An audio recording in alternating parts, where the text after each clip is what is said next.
Next topic तुम्हारा जो शुरू हो रहा है तुम्हारे सिलेबस के अंदर, दैट इज योर डेप्ट कैपिटल। समझ में आ रहा है सर? डेप्ट कैपिटल को शुरू करने के लिए इसके अंदर दो टॉपिक है, one is your debenture, another one is your, अरे बोलो, दूसरा कौन सा है? डिपॉजिट। समझ में आ रहा है? एक काम करते हैं, सबसे पहले कुछ बातें अच्छे से समझ के लो। क्या बोला है? डेप्ट कैपिटल होता क्या है?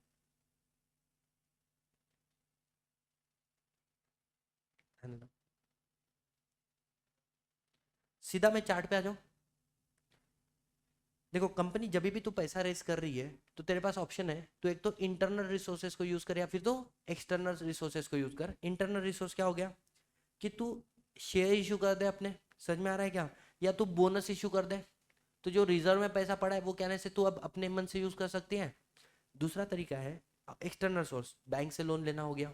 सर आप टर्म लोन ले रहे हो किसी बैंक से, आप लोग वर्किंग कैपिटल लोन ले रहे हो टेम्पररी, आप इश्यू ऑफ डिबेंचर कर रहे हो या इश्यू ऑफ एक्सेप्ट कर रहे हो डिपॉजिट। सो ऐसे वाले, this is called borrowed fund. समझ में आ रहा है? जो तुम्हारा ओन फंड है ना, इसके ऊपर तुम रिटर्न क्या देते हो? डिविडेंड। कब? प्रॉफिट है तो डिविडेंड दोगे, प्रॉफिट नहीं है तो डिविडेंड नहीं दोगे। समझ में आ रहा है?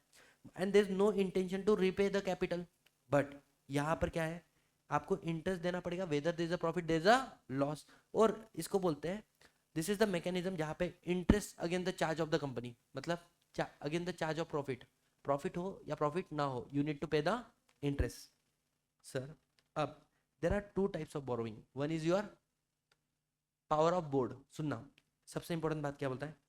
Power of board. बोर्ड अपनी पावर सेक्शन नंबर 179 में लिखा है, जिसमें एक पावर है, power to borrow money, section number 179 subsection 3 के अंदर लिखा हुआ है। ठीक है? क्या बोरो कंपनी के बिहाफ में पैसा बोरो कर सकता है? हाँ। ये पावर बोर्ड टू डेलीकेट भी कर सकता है। किसको? किसी कमिटी को, मैनेजिंग डायरेक्टर को, मैनेजर या फिर किसी प्रिंसिपल ऑफिसर को। ओ सर आगे क्या बोला है? But power to issue debenture it can not be delegate. Sorted guys? ये तुम्हारे मॉड्यूल में लिखा हुआ है सब कुछ, लेकिन वहीं पे बात आते हैं limit on borrowing. Limit on borrowing कहाँ पे दिखा है? Section number 180 subsection 1 clause C. ये क्या बोलता है? बोर्ड टू मैक्सिमम कितना बोरो कर सकता है तेरे को पता है? Paid up share capital plus free reserve plus your security premium account, इतना ही तू बोरो कर सकता है। इससे ज्यादा अगर तुझे बोरो करना है तो what is require? Special resolution is require. लेकिन सुनना, तो क्या बोला यहाँ पे? Beyond limit what is require? Special resolution. तो तेरा एग्जिस्टिंग जो पैसा पड़ा है वो, और मान तो डिबेंचर इशू कर रहा है तो टोटल देखा जाएगा, और ये दोनों भी अगर 181C के अंदर है तो बीआर से काम चल जाएगा, बोर्ड रिजोल्यूशन बोर्ड मीटिंग। इससे ज्यादा होगा तो, लेकिन एक बात याद रखना, जो तुम एग्जिस्टिंग कैलकुलेशन करते हो ना, एग्जिस्टिंग, इसके अंदर अगर कोई टेम्पररी लोन होगा तो उसको काउंट करते हैं, उसको काउंट नहीं करते, नहीं करते। अब एक क्वेश्चन पूछूं, टेक्निकल है थोड़ा सा। मान के चलो आपने लोन लिया है, कैसा? Temporary, up to 6 month. तो कहने से इसको इंक्लूड करेंगे, एक्सक्लूड करेंगे? लेकिन आपने इस लोन को यूज किया है टू परचेस कैपिटल एसेट। क्या परचेस करने के लिए? अब इंक्लूड करोगे, एक्सक्लूड करोगे? अब इंक्लूड करेंगे, भले ही वो शॉर्ट टर्म लोन है। समझ में आ रहा है क्या? Short term loan for short term purpose होना चाहिए। If you use short term loan for long term purpose, फिर उसको एग्जिस्टिंग में ऐड करेंगे। समझ में आ रहा है जैसा? नो? आगे, अब यहाँ पर एक एग्जांपल मैंने देख रखा है। सपोज एक क्वेश्चन एग्जाम में बना तुम्हारे, can board of director borrow 40 crore? Board of director 40 crore borrow कर सकता है क्या? ये बैलेंस शीट तुम्हारे सामने दी है। देखो, paid up share capital plus free reserve for plus security premium. Security premium तो है ही नहीं अपने पास। पेड अप शेयर कैपिटल कितना है? 50, free reserve 50, and long term borrowing कितनी है? 80, और शॉर्ट टर्म बोरोइंग कितनी है? 20। शॉर्ट टर्म को लेना है नहीं लेना है? नहीं लेना है। तो आप मैक्सिमम बोरो कर सकते हो 1 सी कितना, 100 CR, और जिसमें से आपने ऑलरेडी 80 CR का लिमिट यूज कर लिया है। कंपनी चाहती है और 40 CR बोरो करना है, तो क्या बोलेंगे? कर सकती नहीं कर सकती है? कर सकती है बाय पासिंग स्पेशल रिजोल्यूशन, और सब बोर्ड रिजोल्यूशन से करना होगा तो मैक्सिमम 20 CR। दैट्स इट, ये हो गया आपका आंसर। आगे बढ़ो। सर अब दो तरीके की बोरिंग है, one is your ultra vires, another one is your intra vires. Sir ultra vires क्या है? चाहे सुट्टा बार, मन मानो मुकेश अंबानी अपनी कंपनी को पैसा दे रहा है, किसके लिए? उस पर्पस के लिए जिस कंपनी, जिस ऑब्जेक्ट में है ही नहीं। मतलब आपकी कंपनी का ऑब्जेक्ट है चाय सुट्टा, और तुम पैसा ले रहे हो वेजिटेबल सेल करने के लिए, क्या ऐसे outside the object, this is called ultra vires borrowing. या फिर तुम पैसा ले रहे हो किस चीज के लिए? तुम पैसा ले रहे हो गाइस मेमोरेंडम में एक लिमिट लगा के रखा है that you can company can not borrow beyond 100 CR and you are borrowing money beyond 100 CR. This is also called what which borrowing? Ultra vires borrowing. क्या सर ये borrowing valid है या void है? Void है. समझ में आ रहा है guys? लेकिन there's a concept called intra vires borrowing. Intra vires borrowing मतलब क्या? मानो आपने पैसा लिया है कंपनी के बिजनेस के लिए, लेकिन हमने बोला था कि Prafull Billore you can not borrow beyond 50 CR, और प्रफुल्ल बिलोरे ने कितना बोरो कर लिया? 70 CR. डोंट यू थिंक उसने आर्टिकल में जो लिखा था उस पावर को क्रॉस किया है? लेकिन बिजनेस का पर्पस सही है गलत है? सही है. This is called intra vires borrowing. क्या इस एक्ट को आप रेटिफाई कर सकते हो? यस. तो यहाँ पे कुछ एग्जांपल मैंने दिया है, ध्यान देना. कंपनी बोरो कितना कर सकती है? ऊपर देखो, company can borrow up to 100 CR, और उसके अंदर भी लिखा है Satish can borrow up to 60 CR. Question आया, कंपनी ने बोरो किया 110 CR, अल्ट्रा वायर्स. अरे आप अपनी लिमिट को क्रॉस कर रहे हो ना सर. कंपनी बोरो कर रही है 90 CR या 70 CR. किसने बोरो किया? सतीश ने. डोंट यू थिंक सतीश के पावर के बाहर है लेकिन कंपनी के औकात के अंदर है? This is intra wires. समझ में आ रहा है guys? This act can be ratified. और 50 CR कर रहे तो फिर कोई तकलीफ ही नहीं है. सो अगर ultra vires transaction, intra wires is not a ultra vires, ये इंट्रा वायर्स है, ये beyond the power of board है, और इस एक्ट को चाहे तो रेटिफाइड कर सकते हो. गाइस यहाँ तक समझ में आया? आगे बढ़ते हैं. टाइप्स ऑफ बोरोइंग जो आपके सिलेबस में दिया है, एक है लॉन्ग टर्म बोरोइंग. अच्छा मैं आता तो सीधा सिलेबस किसके ऊपर? किताब के ऊपर.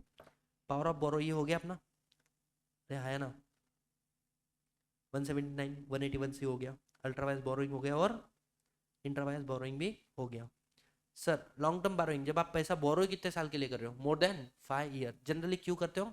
लार्ज कैपिटल इन्वेस्टमेंट परचेस करने के लिए. Short term borrowing up to 1 year, और मीडियम 1 ईयर से 5 ईयर के लिए. सर सिक्योर बोरोइंग मतलब जब आप कोलेट्रल सिक्योरिटी देते हो सामने वाले को. अनसिक्योर मतलब जब आप कोई कोलेट्रल सिक्योरिटी नहीं देते हो. आगे आ रहा है तुम्हारा सिंडिकेट बोरोइंग. मतलब अब तुमको पैसा चाहिए 10,000 CR, तुमको लगती एक बैंक कैपेबल है तुमको पैसा देने के लिए? Answer is no. तो कहने से मल्टीपल बैंक आपको सिंगल लोन के लिए ग्रुप ऑफ बैंक लेंडर का साथ में आ रहे हैं. Syndicate borrowing. बायलैटरल मतलब सिर्फ जहां पर दो ही लोग है ना, सिंगल लेंडर और सिंगल बोरोवर. और सर प्राइवेट बोरोइंग मतलब क्या होता है? जब किसी सिंगल फाइनेंशियल इंस्टीट्यूशन बैंक से पैसा ले रहे हो, और public specific contract between the company and lender. और पब्लिक बोरोइंग मतलब बोरोइंग फ्रॉम जनरल पब्लिक, जैसे डिपॉजिट डिबेंचर. समझ में आ रहा है? अब बोरोइंग ऑन सिक्योरिटी प्रॉपर्टी. अब मैं एक काम करता हूँ सीधा सीधा. यहाँ पे इन्होंने क्या दिया है कि क्या क्या ऐसे एसेट है, इसको मार्केट इंपॉर्टेंट एग्जाम में किस स्टडी के फॉर्मेट में आ सकता है. ठीक है, आप क्या क्या एज ए सिक्योरिटी बोलकर दे सकते हो when you are borrow the money. पहला क्वेश्चन, क्या अनकॉल्ड कैपिटल को आप बोरोइंग के लिए दे सकते हो? बोलो. पहला, company do not have implied power कि वो अनकॉल्ड कैपिटल को सीधा किसी को कोलेटरल सिक्योरिटी. मतलब क्या है? कल जाके हमारा 4 रुपए आने वाला है, अगर हमने डिफॉल्ट किया वो 4 रुपए तुम मंगा लेना. डायरेक्ट तुम्हारे पास इम्प्लाइड पावर नहीं. इसके लिए आपको पावर कहाँ पे चाहिए? मेमोरेंडम या आर्टिकल में लिखा होना चाहिए. समझ में आ रहा है? अगर मेमोरेंडम अथोराइज करता है that any security of the company can be, क्या है, any security of the company including uncalled capital. बेटा फिर ऐसे केस में अगर तुमने अनकॉल्ड कैपिटल को दिया है तो वो वैलिड माना जाएगा. समझ में आ रहा है? लेकिन जो रिजर्व कैपिटल है, मतलब सीधा कब मंगाने वाले हो? वाइंडिंग अप पे. क्या आप इसके ऊपर कभी चार्ज क्रिएट कर सकते हो? अरे बोलो. Can not. सबसे इंपॉर्टेंट वर्ड क्या है? Can not. एग्जाम में क्वेश्चन बन सकता है. आगे, चार्ज ऑन बुक डेप्ट. क्या बुक डेप्ट के ऊपर आप चार्ज क्रिएट कर सकते हो? Answer is yes. बुक डेप्ट पे आप चार्ज क्रिएट कर सकते हो, लेकिन partial assignment does not constitute charge. इतना याद रखना. Sir boring from bank and financial institution, कहने से ये सब कुछ हो गया हमारा. शॉर्ट टर्म बोरिंग आप ले सकते हो कि कैसे कैसे आपको बोरो दिया जाता है. पहली बात, बोर्ड रिजोल्यूशन पास करो, फिर बैंक को अप्लाई करो, फिर निगोशिएशन करेंगे रेट ऑफ इंटरेस्ट पे, फिर आप सारे डॉक्यूमेंट सबमिट करोगे और आपको लोन डिसबर्स हो जाएगा. ये एग्जाम में आने वाला क्वेश्चन नहीं है. समझ में आ रहा है? सर वर्किंग कैपिटल सेम जो आपके डे टू डे अफेयर्स में आपको यूज होने वाला है. ठीक है, उसके लिए क्या क्या डॉक्यूमेंटेशन चाहिए मैंने दिया है. लोन फ्रॉम फाइनेंशियल इंस्टीट्यूशन, तो यहाँ पे कुछ फाइनेंशियल इंस्टीट्यूशन के नाम दिए. अब सुनना, मैं शुरू कर रहा हूँ क्या? Debenture. And mark my word, maximum 15 minute we are wrapping entire debenture chapter, ठीक है, ध्यान देना। सर अब आपका स्पीड बहुत बढ़ गया, ध्यान दो। सर डिबेंचर क्या ना ऐसे, it is a type of loan. अरे डिबेंचर का एक टाइप्स ऑफ लोन है। क्या डिबेंचर को वोटिंग राइट मिलता है, नहीं मिलता है? नहीं मिलता है। बेटा डिबेंचर ट्रांसफरेबल है या नहीं है? बिल्कुल। और सिर्फ मेरे क्वेश्चन के आंसर देते जाओ, इधर ध्यान दो। और डिबेंचर कैसे होते हैं? प्रीफिक्स इंटरेस्ट मिलता है डिबेंचर के ऊपर। और क्या ना ऐसे डिबेंचर को रिडम्पशन करना पड़ता है कि नहीं करना पड़ता है? बिल्कुल करना पड़ता है। अब एक तो लमसम दे दो इंस्टॉलमेंट, या फिर कन्वर्ट कर दो उसको इक्विटी में। जब भी कंपनी आपको डिबेंचर इशू किया, आपको उसका सर्टिफिकेट कितने महीने में देना पड़ेगा? जिसको साइन, एक तो कॉमन सील लगा रहेगा, नहीं तो फिर साइन करेगा 2 डायरेक्टर या एक सीएस एक डायरेक्टर। सर सुनना, डिबेंचर के लिए सबसे इंपॉर्टेंट बात, don't you think debenture is a borrowing kind of loan? तो अगर एग्जिस्टिंग बोरोइंग प्लस तुम्हारा प्रपोज, अगर डिबेंचर इशू कर रहे हो, it exceed paid up share capital, free reserve और सिक्योरिटी प्रीमियम अकाउंट, तो क्या पास करना पड़ेगा? एसआर पास करना पड़ेगा। यहां तक समझ में आया? Sir types of debenture, types of debenture number 1, एक तो होता है सिक्योर या फिर अनसिक्योर। सिक्योर को इशू करने के रूल समझ लो। डिबेंचर मैक्सिमम कितने समय के लिए इशू कर सकते हैं? 10 साल। लेकिन कंपनी इंफ्रा वाले बिजनेस में एंगेज होगी तो 30 ईयर। इसमें redemption from the 11th year ऐसा कुछ नहीं है। सर डिबेंचर आप किसके क्या है ना, क्या ना से, जब भी आप डिबेंचर इशू करोगे तो डोंट यू थिंक आप अपनी security they, it can be secure. अरे बोला है ना। तो सिक्योरिटी में उसको क्या दोगे? तो आप उसको मूवेबल इमूवेबल प्रॉपर्टी, चाहे वो कंपनी की होल्डिंग की, सब्सिडी क्या, एसोसिएट की, दे सकते हो। और आपको अपॉइंट क्या करना पड़ेगा? Debenture trust. इंपॉर्टेंट है सीक्वेंस। पहले आपको डिबेंचर ट्रस्टी अपॉइंट करना पड़ता है, उसके बाद में आप सामने वाले को प्रोस्पेक्टस या लेटर ऑफ ऑफर दोगे, उसके बाद में आप सामने वाले को डिबेंचर अलॉट करोगे, और उसके बाद डिबेंचर ट्रस्ट डीड के क्या होगा, रेडी होगा, जो 60 डेज में अलॉटमेंट के कौन किसके साथ में साइन किया जाएगा? आपके डिबेंचर ट्रस्टी के साथ में, ठीक है, SS12 के अंदर। Sir debenture can be convertible और कैन बी नॉन कन्वर्टिबल। अगर बेटा कन्वर्टिबल की बात करूं, there are further types. Compulsory convertible मतलब आपके शेयर तो 100%, आपके डिबेंचर भविष्य में क्या बनने वाले हैं? इक्विटी। सर ऑप्शनल, कन्वर्ट करना नहीं करना आपकी इच्छा है। और पार्टली मतलब आधे कन्वर्ट हो गए, आधे कन्वर्ट नहीं हो गए। तो इसको कन्वर्टिबल डिबेंचर इशू करने के लिए you need to pass SRE in general meeting. Second चीज क्या बोला है? If it is non convertible then तुम्हारा नेक्स्ट पॉइंट क्या आ रहा है गेस? रिडीमेबल और इरिडीमेबल। इरिडीमेबल तो आप इशू कर ही नहीं सकते हो, मैक्सिमम 30 ईयर बोला है, 10 और 30। अगर इसको करना है तो according to terms and condition आपको इसका प्रिंसिपल प्लस इंटरेस्ट अमाउंट भी पे करना पड़ेगा। गाइस यहां तक समझ में आ रहा है? नेक्स्ट पॉइंट क्या बोला है डिबेंचर से लेके? अब देखो सबसे इंपॉर्टेंट बात है डिबेंचर ट्रस्टी के बारे में, ठीक है, जो सबसे ज्यादा लोगों को परेशान करती है। पहला पॉइंट, डिबेंचर ट्रस्टी अपॉइंट कब करेंगे? जब तुम पब्लिक इशू ला रहे हो, या फिर तुम प्रोस्पेक्टस मतलब ऑफकोर्स पब्लिक इशू, या तुम्हारे नंबर ऑफ मेंबर्स जिसको आप सिक्योरिटी ऑफर कर रहे हो that exceed 500। Sir when appoint, बेटा अभी पढ़कर आए, कब अपॉइंट करते? Even before issue. समझ में आ रहा है क्या? तीसरा आ रहा है डिबेंचर को अपॉइंट करोगे आप तो पहले उसका क्या लेना पड़ेगा? Return consent. बेटा नेक्स्ट पॉइंट आ रहा है कि डिबेंचर का नाम आपको अब मेंशन करना पड़ेगा prospectus, letter of order, offer और हर एक नोटिस के अंदर। नेक्स्ट पॉइंट आ रहा है कौन कौन डिबेंचर बन सकता है, कौन डिबेंचर नहीं बन सकता है। तो पहली बात है बेटा बेनिफिशियरी शेयर होल्डर, मतलब share holder can not be a debenture trustee. पकोड़े मतलब promoter, KMP officer, director, employ of company can not be a holding subsidiary associate, can not be a, अरे बोलो, डिबेंचर ट्रस्टी। और even relative of PDK मतलब promoter director KMP का relative भी क्या नहीं बन सकता है? Debenture trustee. सर अगर आप इंडेप्टेड हो, किसको? Company holding subsidiary associate. और एक बात बोलिए, को सब्सिडी मतलब मेरे होल्डिंग कंपनी की कोई और सब्सिडी है, तो आप उससे भी इंडेप्टेड हो तो आप हमारे कंपनी के डिबेंचर ट्रस्टी नहीं बन सकते। अगर आपने क्या दी है? गारंटी दी है कंपनी को, देन सॉरी टू से you can not become a debenture trustee. And अगर आप इंटाइटल हो हमारी कंपनी से पैसा लेने के लिए, कौन सा? Other than remuneration. अरे डिबेंचर बनेगा ट्रस्टी तो रेमुनरेशन देंगे ना। इसके अलावा if you are eligible for any money, sorry you can not become debenture trustee. और अगले पिछले 3 साल में अगर आपके हमारी कंपनी के 2% ऑफ ग्रॉस टर्नओवर, जो भी तेरा बिजनेस है उसका ग्रॉस टर्नओवर, टोटल इनकम, या 50 lakh which ever is lower, इससे ज्यादा का ट्रांजेक्शन अगर तूने कंपनी के साथ में किया होगा then you can not become a debenture trustee. तो these are the points disqualification with respect of your debenture trustee. Sir क्या मैं डिबेंचर ट्रस्टी को हटा सकता हूँ कंपनी में से? अरे बोलो हाँ है ना, यस। अगर डिबेंचर ट्रस्टी को हटाना मतलब कैजुअल वैकेंसी हुई, कैसे रिजाइन करके गया, मतलब दाल में कुछ काला है, तो बोर्ड तू अपॉइंट तभी कर सकता है जब तेरे को मेजोरिटी डिबेंचर होल्डर कंसेंट दे दे। लेकिन अगर रेजिग्नेशन के अलावा कोई रीजन है, मतलब डेथ हो गई, इंसॉल्वेंसी हो गई, अनसाउंड माइंड हो गया, तो फिर कौन फिल करेगा? बोर्ड। सिर्फ रेजिग्नेशन के केस में किसका कंसेंट देखना है? मेजोरिटी ऑफ शेयर होल्डर का। सर क्या डिबेंचर ट्रस्टी को हटा सकते हो? हाँ, जब 3/4 of value of debenture holder हाँ बोल दे। अगला पॉइंट क्या बोला गया इस मीटिंग?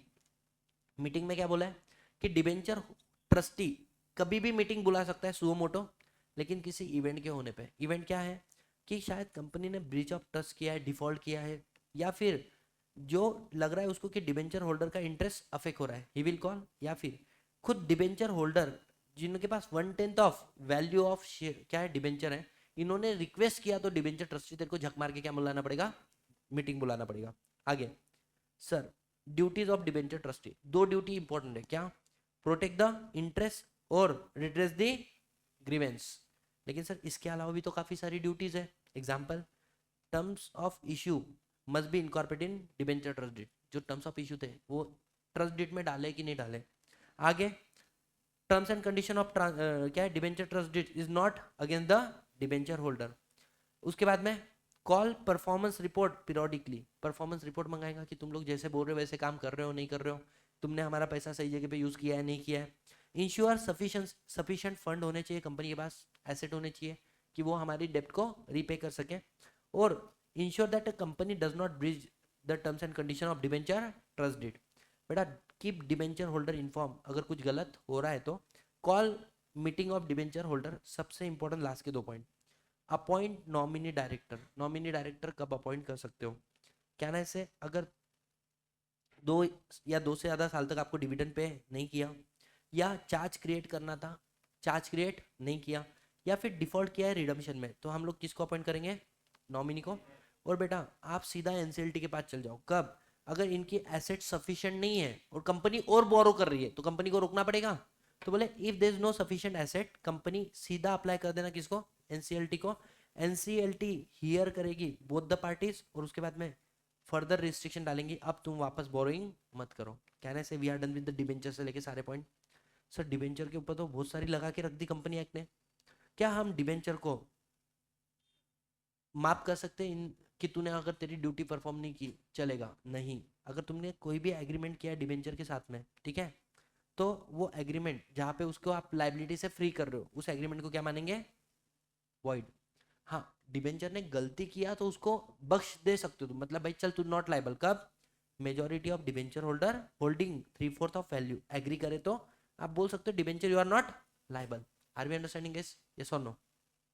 नेक्स्ट पॉइंट आ रहा है तुम्हारा।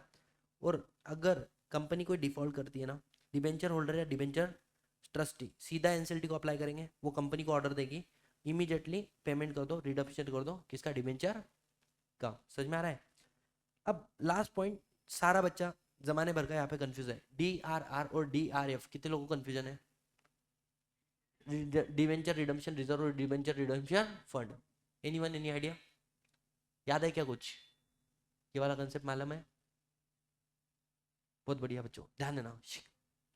डिवेंचर रिडम्पशन रिजर्व क्या होता है कि आप डिप्रिसिएशन, क्या एक्चुअली में आप पैसा सेट असाइड करते हो डिप्रिसिएशन में, या सिर्फ एंट्री पास करते हो? सिर्फ एंट्री पास करते हो। लेकिन जब आप म्यूचुअल फंड में कहीं पे पैसा डाल रहे हो तो क्या आप एक्चुअली पैसा ट्रांसफर कर रहे हो? यस। लेकिन बेटा डिप्रिसिएशन भले ही तुम एक्चुअल में पैसा सेट असाइड नहीं कर रहे हो, लॉ मानता है कि तुमने पैसा सेट असाइड करना चाहिए। जब वो वैल्यू एसेट खत्म हो जाएंगी तब तक तुम्हारे पास नया एसेट लेने का पैसा आ जाना चाहिए ना। Same way DRR is just a entry, मतलब see very simple, DRR is just a entry, it is created out of profit. Company का जो प्रॉफिट है उसमें से कुछ पैसा हम लोग सेट असाइड करके रख रहे हैं, ठीक है। एंड अब profit of the company available for payment of dividend, मतलब जो प्रॉफिट डिविडेंड के लिए अवेलेबल उसमें से कुछ पैसा निकाल के हमने कहाँ पे डाल दिया? DRR अकाउंट। And any amount credited to DRR चाहिए था shall not be utilise for any other purpose except, इसको एक ही पर्पज से यूज कर सकते हो, रिडम्पशन ऑफ डिवेंचर। समझ में आ रहा है गाइस?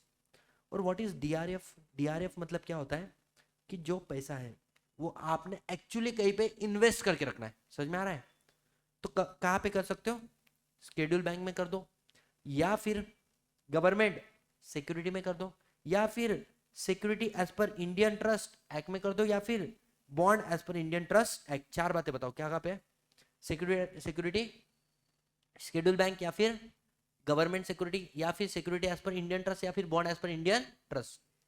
अब सर इसको याद कैसे करना है? ये पूरा एक लिस्ट है, समझ में आ रहा है? तो इन्होंने बोला कि आपको 10% डीआरआर अलग करना पड़ेगा, रिजर्व में अलग निकालना पड़ेगा। सर किसको निकालना है? देखो इतना ही ध्यान दो पहले। ऑल इंडिया फाइनेंशियल इंस्टीट्यूशन जो आरबीआई के साथ register, sir example NABARD, national agriculture rural development bank, याद आ रहा है क्या? सर सिडबी, या फिर एक्जिम एक्सपोर्ट इंपोर्ट, समझ में आ रहा है क्या? या फिर कोई बैंकिंग कंपनी या कोई पब्लिक फाइनेंशियल इंस्टीट्यूशन है, सेक्शन 2 क्लॉज 72। आपको तो डीआरआर बनाने की जरूरत नहीं है। क्यों बेटा? तुमको जमाने भर के रिजर्व तो गवर्नमेंट ने कर, SLR RRR है ना, RRR नहीं होता है, CRR होता है। समझ में आ रहा है? उसके बाद में सेकंड चीज, अगर आप एक listed non banking financial company हो, मतलब बैंकिंग बिजनेस में हो, या फिर एक हाउसिंग फाइनेंस कंपनी हो, अगर आप इशू कर रहे हो पब्लिक या प्राइवेट प्लेसमेंट, आपको भी मतलब डिबेंचर, आपको भी डीआरआर बनाने की जरूरत नहीं है। और अगर आप अदर लिस्टेड कंपनी हो, मतलब रिलायंस कंपनी हो गया, विप्रो हो गया, इन्फोसिस, आपको भी डीआरआर बनाने की जरूरत नहीं है। सर अगर कोई कंपनी अनलिस्टेड है तो भी आपको डीआरआर बनाने की जरूरत नहीं है, अगर आप एनबीएफसी और एचएफसी हो, क्योंकि आपको तो बहुत सारी चीजें करनी है।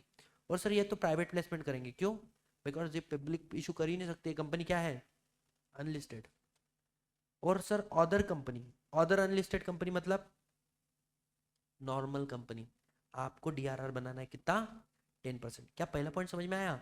डीआरआर किसको भी नहीं बनाना है, सिर्फ ऐसी कंपनी को जो ना ही ऑल इंडिया बैंकिंग इंस्टीट्यूशन है, बैंकिंग कंपनी नहीं है, एचयूएफ नहीं है, एनबीएफसी नहीं है, अदर नहीं है, चाहे वो लिस्टेड अदर, मतलब एकदम नॉर्मल कंपनी को क्या बनाना है? डीआरआर 10% रिजर्व आपको साइड में निकालते जाना है। कब? 31 मार्च। समझ में आ रहा है? सर अब आया डीआरआई, क्या? डिबेंचर रिजर्व इन्वेस्टमेंट बोलते हैं, कोई इसको डीआरएफ बोलता है, डिबेंचर रिडम्पशन फंड। ये बड़ा इंपॉर्टेंट है, सुनो। जिसको डीआरआई बनाना है उसको डीआरएफ भी बनाना है। अरे हाँ या ना? तो देखो डीआरआई और डीआरएफ किसको बनाना है? अदर कंपनी को बनाना है। अरे हाँ या ना? तीसरा, जो ऊपर की तीन कंपनी, इसको भी डीआरएफ बनाना है, नहीं बनाना है? नहीं बनाना है। ये यहां पर भी किसको बनाना है? सिर्फ अदर कंपनी। ये बीच में लोगों को कंफ्यूजन, और ये आ गई अमेंडमेंट।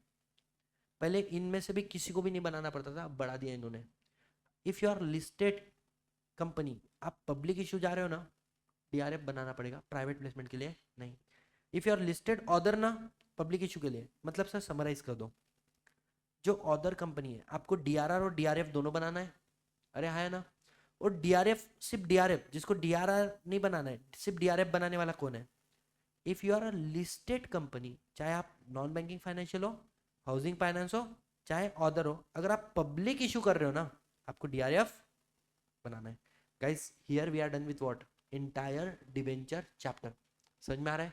एक बार आ जाओ तुम्हारे नोट्स के ऊपर, सिर्फ हेडिंग में देख के अपन बोलेंगे क्या हमने कवर किया या नहीं किया। क्या ना, इसे definition of debenture, features of debenture starting में बता दिया मैंने। सर डिबेंचर और बॉन्ड, ये मैं दे रहा हूँ आपके लिए होमवर्क, इंपॉर्टेंट है। Kinds of debenture, redeemable, perpetual, secure, unsecure, registered, bearer, blank, है ना? Sir convertible, fully convertible, partly convertible और नॉन कन्वर्टिबल, और optionally convertible.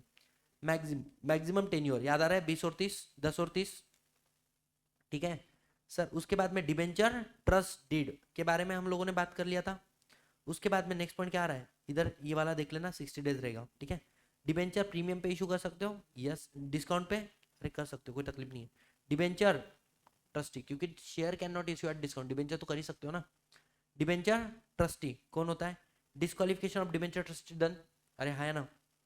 Sir casual vacancy होगा तो रेजिग्नेशन और अदर देन रेजिग्नेशन, याद आ रहा है क्या? एलिजिबिलिटी डिबेंचर ट्रस्टी बनने के लिए कौन कौन? जनरली लोगों को लगता है इंडिविजुअल, बट जनरली ये बैंक्स होते हैं जो डिबेंचर ट्रस्टी बनते हैं। इसकी पावर और ड्यूटीज क्या ना, एक साइड में मैंने लिखी थी सारी की सारी ड्यूटीज ऑफ डिबेंचर ट्रस्टी। इसके बाद में DRR और DRF, पहले तो मैंने एक्सप्लेन किया सिर्फ DRR, और यहाँ पे मैंने स्पेस रखा है टू राइट डाउन DRF के बारे में और DRR के बारे में। रेमेडीज, अब रेमेडीज है ना, मैं आपको पूरा नहीं बताता हूँ, मैं आपको है ना समरी का समरी बताता हूँ। अगर आप अनसिक्योर डिबेंचर हो, अनसिक्योर, आप क्या, आपके पास क्या रेमेडी है? सीधा है, एक तो आप कंपनी के लिए अगेन एज अनसिक्योर क्रेडिटर आप क्या कर दो, कंपनी को शू कर दो और एनसीएलटी में चल जाओ, इंसॉल्वेंसी बैंक्रप्सी कोड, क्या कर दो, बैंक्रप्ट बोल के घोषित करने के लिए।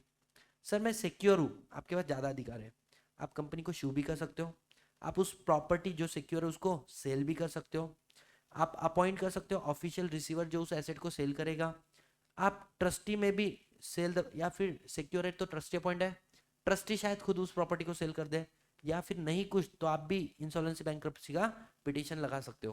गाइस मुझे बताओ, can I say we are done with the entire debenture topic. Now what is left is your deposit. Deposit के बारे में सुनना एकदम आराम से। Deposit hardly take how much time, half hour, and we are done with the whole deposit chapter. कोशिश करते हैं, चलो। सर डिपॉजिट, पहली बात, क्या हर एक कंपनी पब्लिक से डिपॉजिट ले सकती है? Can a company take a deposit from public? Answer is no, only eligible public company can take, not every public company, only eligible public company can take a deposit from public. Sir when I can say a company is eligible public, जब आपका net worth 100 crore या उससे ज्यादा, या आपका turnover 500 crore उससे ज्यादा है। समझ में आ रहा है? और सर बाकी जितनी भी कंपनी है आप डिपॉजिट किससे ले सकते हो? मेंबर से। बड़ा डिपॉजिट चैप्टर किस किस को एप्लीकेबल नहीं है? जिसका बिजनेस दिन रात पैसे लेने का है, मतलब कहने से एक बैंकिंग कंपनी, आप तो डिपॉजिट नहीं लोगे तो आप मर जाओगे। Sir non banking financial company, housing finance company, या फिर ऐसी कंपनी जिसको किसने नोटिफाई किया, तो ये एक्ट एप्लीकेबल किसके ऊपर हो रहा है चैप्टर? अगर कोई कंपनी है जो ना ही बैंकिंग बिजनेस में, नॉन बैंकिंग, ना ही फाइनेंस के बिजनेस में, फाइनेंशियल कंपनी, मतलब sir Reliance industry limited, Wipro, Tata consultant services, you are neither banking nor financing company, you are a normal company. समझ में आ रहा है क्या? अब क्वेश्चन ये आया कि सर जब भी आप मेंबर से डिपॉजिट लेते हो, you need to pass what, ordinary resolution, but when you take a deposit from public, you pass what. लेकिन बेटा 181C के लिमिट के अंदर होगा, तो आइडियली क्या पास करना चाहिए? Board resolution. बट याद रखना, यहाँ पे बोर्ड नहीं लिखा है, यहाँ पे ऑर्डिनरी लिखा है। सर क्यों ऐसा? The reason is very simple, member के लिए ऑर्डिनरी है, भले ही वो पावर ऑफ बोर्ड के अंदर क्यों ना हो, लेकिन डिपॉजिट है ना, तो उसके लिए भी 181C के अंदर होगा, पावर ऑफ बोर्ड के अंदर होगा, तो भी ऑर्डिनरी रिजोल्यूशन लगेगा। फर्क क्या होगा मैं बताता हूँ।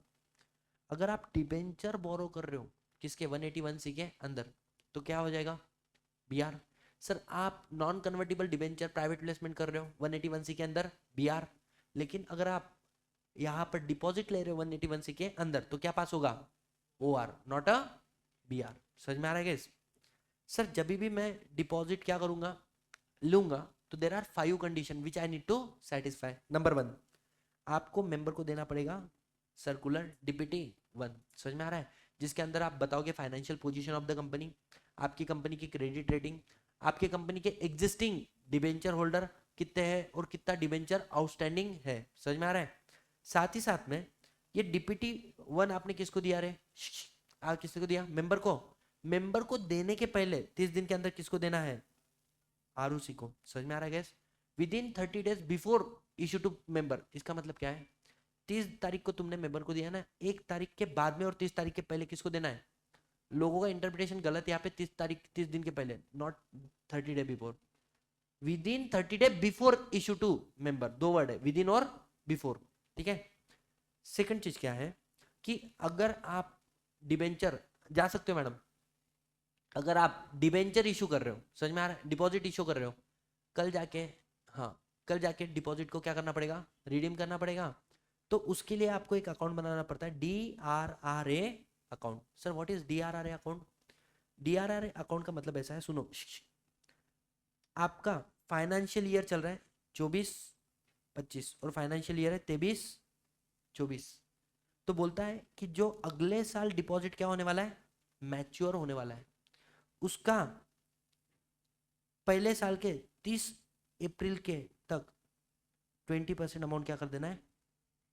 डिपॉजिट। मतलब 30 अप्रैल 24 को, जो डिपॉजिट मैच्योर होने वाले हैं 24 और 25 में, उसका 20% कहाँ पे डाल दे, DRRA अकाउंट में। और बेटा इसका सबसेक्शन 5 बोलता है DRRA account can be use only for one purpose, that is repayment of deposit, not for any other purpose. समझ में आ रहा है? सर सुनो ना, कंडीशन क्या थी, DRRA to member, before that DRRA to ROC, और DRRA account, sorry DPT1 to member, before that DPT1 to ROC, और साथ ही साथ में क्या बोला था, DRRA अकाउंट ओपन करना है। सर अगर आप डिपॉजिट इशू कर रहे हो तो आपको सर्टिफाई करना पड़ेगा कि आपकी कंपनी में डिपॉजिट से लेके कोई भी डिफॉल्ट नहीं था। सर कोई भी डिफॉल्ट नहीं था मतलब दो बातें इसमें, कि जब आप डिपॉजिट इशू कर रहे हो उस समय में there is no subsisting default, मतलब कोई डिफॉल्ट चल नहीं रहा है। और अगर डिफॉल्ट था भी, अगर डिफॉल्ट, तो आपने उस डिफॉल्ट को क्या कर लिया है, गुड। और वो गुड होने के बाद में भी कितने साल कंप्लीट हो चुके हैं, 5 साल। मतलब दो बातें, कि आज कोई डिफॉल्ट नहीं चल रहा है, और अगर कोई डिफॉल्ट था भी तो डिफॉल्ट होकर कितने साल हो गए, 5 साल हो चुके हैं। समझ में आ रहा है? गुड होके 5 साल है ना, और डिपॉजिट में भी सिक्योर में भी अनसिक्योर। समझ में आ रहा है जैसे सुनो, रेगुलर क्लास में बाकायदा मैं DPT1 वगैरह खोल के सब कुछ बताया वाला है बच्चों को, ठीक है। अब ध्यान देना, बोलने का मतलब क्या है, देर आर 5 कंडीशन। कौन सा, DPT1 to member, DPT1 to ROC, DRRA account, certification there is no default, और लास्ट में क्या बोला हुआ है, it may be secure it may be unsecure. समझ में आ रहा है? क्वेश्चन ही आया, ये जो पहली 4 कंडीशन है ना, इससे आपको माफी मतलब आपको परफॉर्म नहीं करनी। कब? अगर आप एक ऐसी प्राइवेट कंपनी हो, 3 प्राइवेट कंपनी को बोला आपको ये 4 कंडीशन, मतलब ना ही मेंबर को DPT1 देना है, ना ही ROC को DPT1 देना है, आप सीधा पैसा ले सकते हो डिपॉजिट का। कैसे?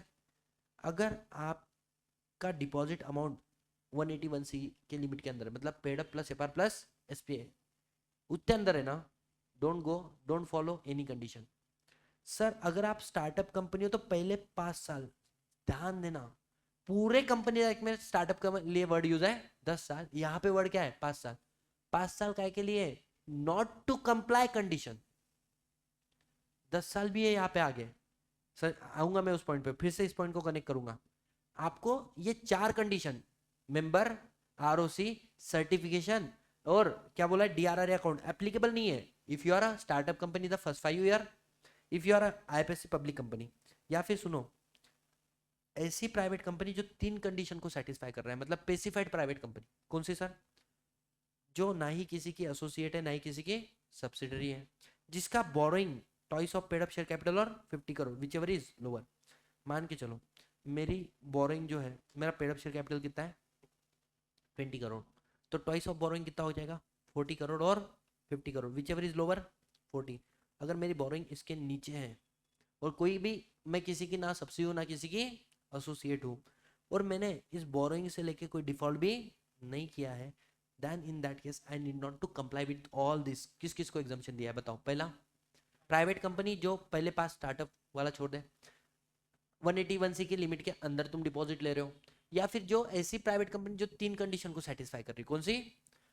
आप ना किसी की सब्सिडी ना किसी की एसोसिएट, इंडिपेंडेंट हो, आपकी boring toys of paid up और 50 crore whichever is lower उससे कमी है, और तीसरा आप जो बोरोइंग किए हो उससे लेके कोई डिफॉल्ट नहीं किए। इन दैट केस आपको 4 कंडीशन जो है ना, कौन सी DPT1 to member, DPT1 to ROC, DRRA account और सर्टिफिकेशन ऑफ नो डिफॉल्ट लगाने की भी जरूरत नहीं है।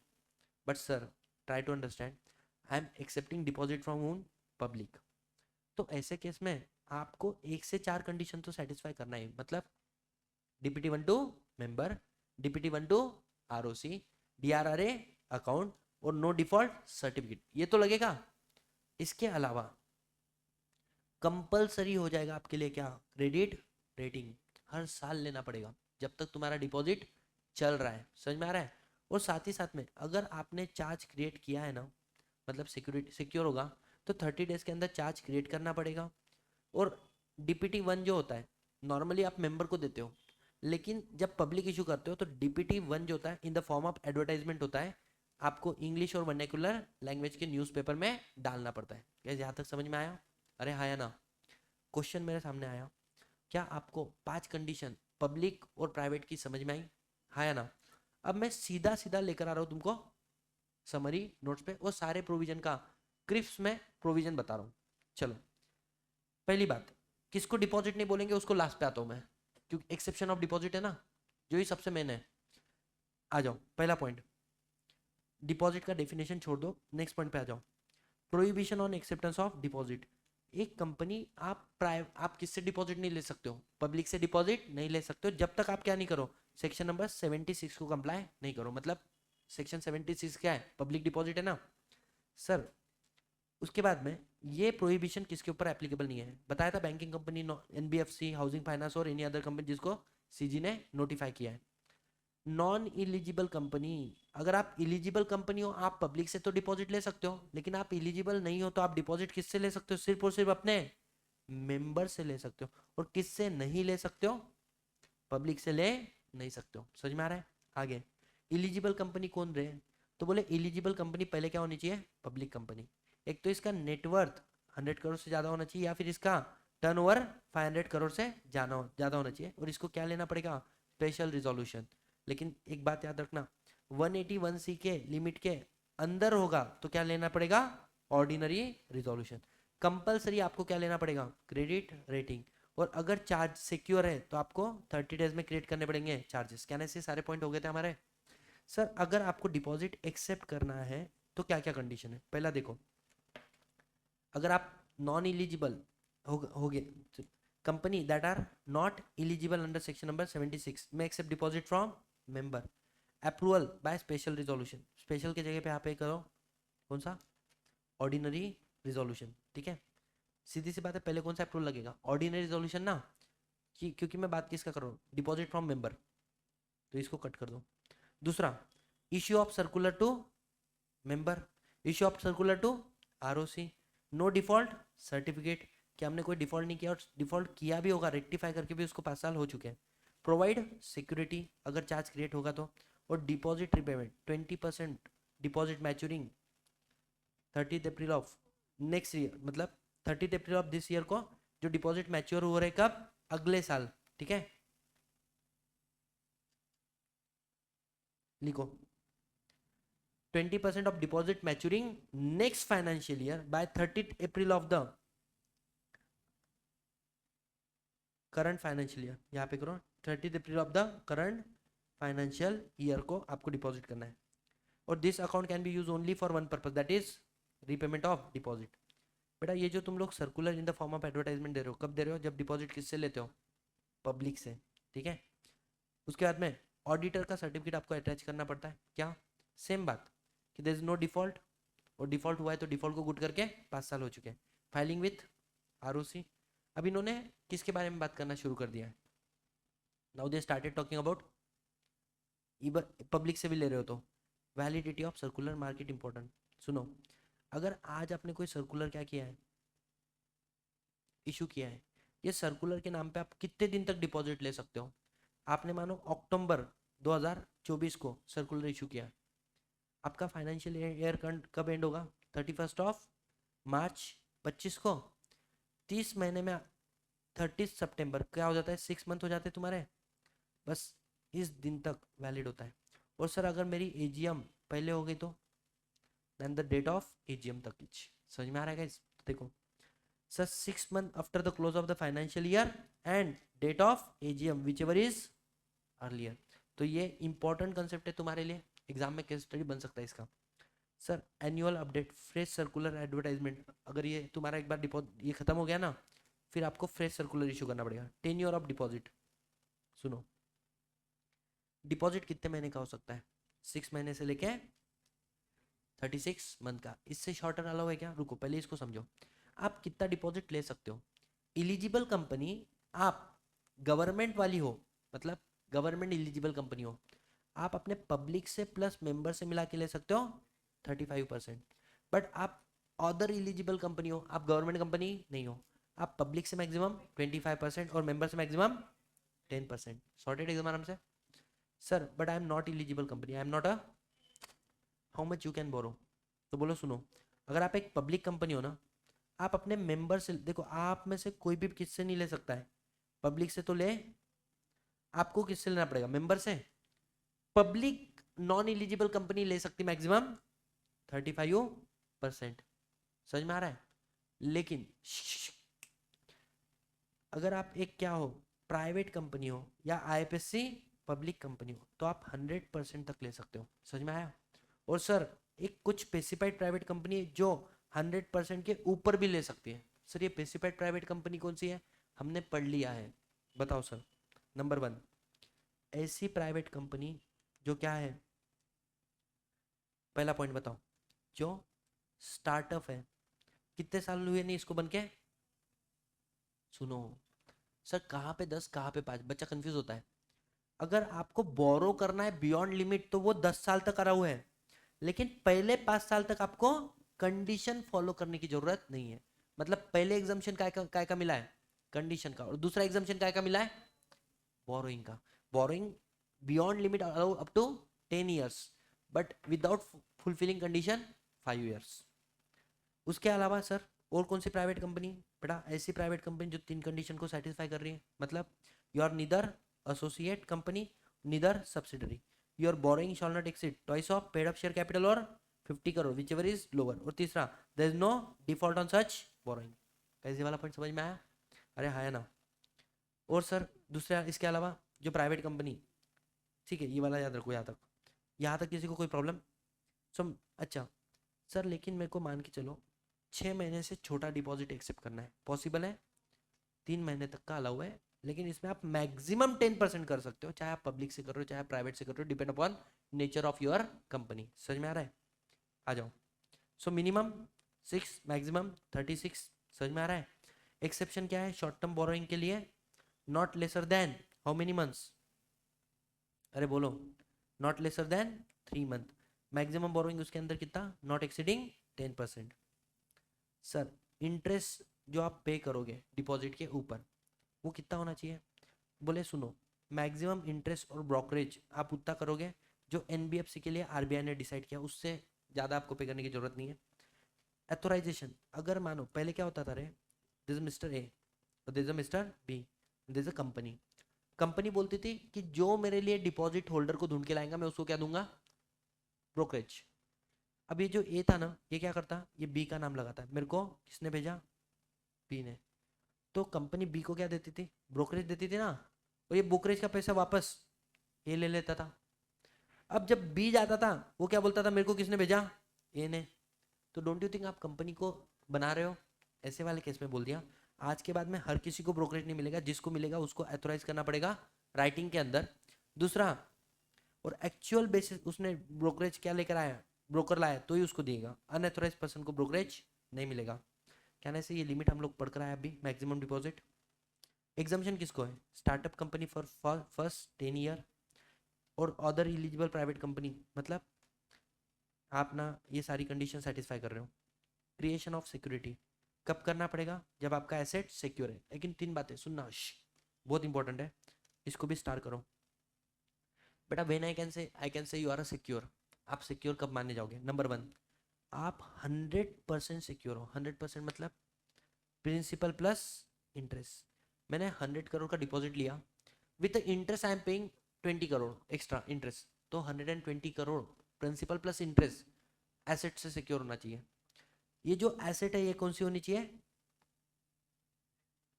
सर क्यों इंटेंजिबल नहीं हो सकती? बिकॉज विजय माल्या केस, बड़ा उसने कितने सारे करोड़ का क्या ले लिया? लोन लिया, और सिक्योर अगेंस्ट सिक्योरिटी क्या दिया? लोगो।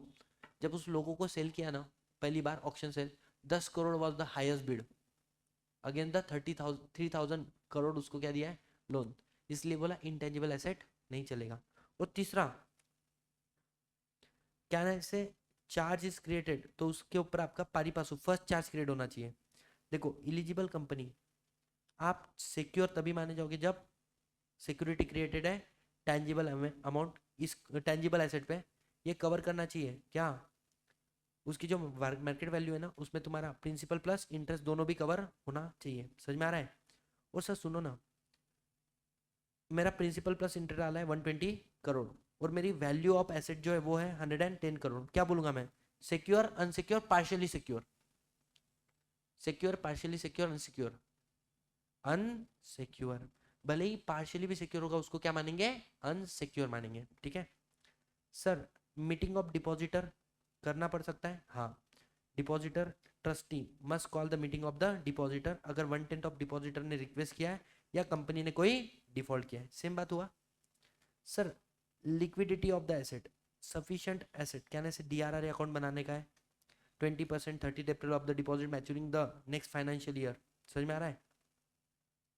रिकॉर्ड एंड रजिस्टर, अब आपसे पहली बात एप्लीकेशन आना चाहिए तभी आपको डिपॉजिट मिलेंगे। डिपॉजिट रिसिप्ट आपको कितने दिन में इशू हो जाएगी, 21 दिन। नॉमिनी का फॉर्म डालना है तो ऑप्शन है, समझ में आ रहा है। रजिस्टर ऑफ डिपॉजिट में क्या बोला हुआ है, एंट्री हो जानी चाहिए विद इन 7 डेज के अंदर। जो मैं पॉइंट बता रहा हूँ ये हाईलाइट कर लेना, बहुत इंपॉर्टेंट है। और appointment of deposit trustee, deposit trustee जब अपॉइंट करोगे तो उसके डिस्क्वालिफिकेशन को मैं आपको दे रहा हूँ होमवर्क, इसको कनेक्ट करना डिबेंचर ट्रस्टी से और साथ में पढ़ना, ठीक है। आगे duties of deposit trustee again the same. Return of deposit, हर साल कंपनी को डीपीटी 3 फॉर्म फाइल करना पड़ता है बाय 30 जून तक। कब तक, 30 जून। अगर तुमने डिपॉजिट लिया है तो भी भरना है, तुम्हारे कंपनी में कोई पैसा लिया है जो डिपॉजिट के डेफिनेशन में नहीं आता है फिर भी आपको भरना पड़ेगा। और अगला बात क्या बोला है इन्होंने, डिपॉजिट मैच्योर होने वाला था 3 साल के बाद में, मतलब मैंने आपको ऑफर दिया 1 साल का डिपॉजिट रखोगे तो आपको मिलेगा 8% इंटरेस्ट, 2 साल का रखोगे तो मिलेगा 10% इंटरेस्ट, और 3 साल का डिपॉजिट रखोगे तो इंटरेस्ट कितना मिलेगा, 12%। आपने मेरे से डिपॉजिट लिया कितना, 3 साल का, तो कितना इंटरेस्ट मिलना चाहिए आपको, 12%।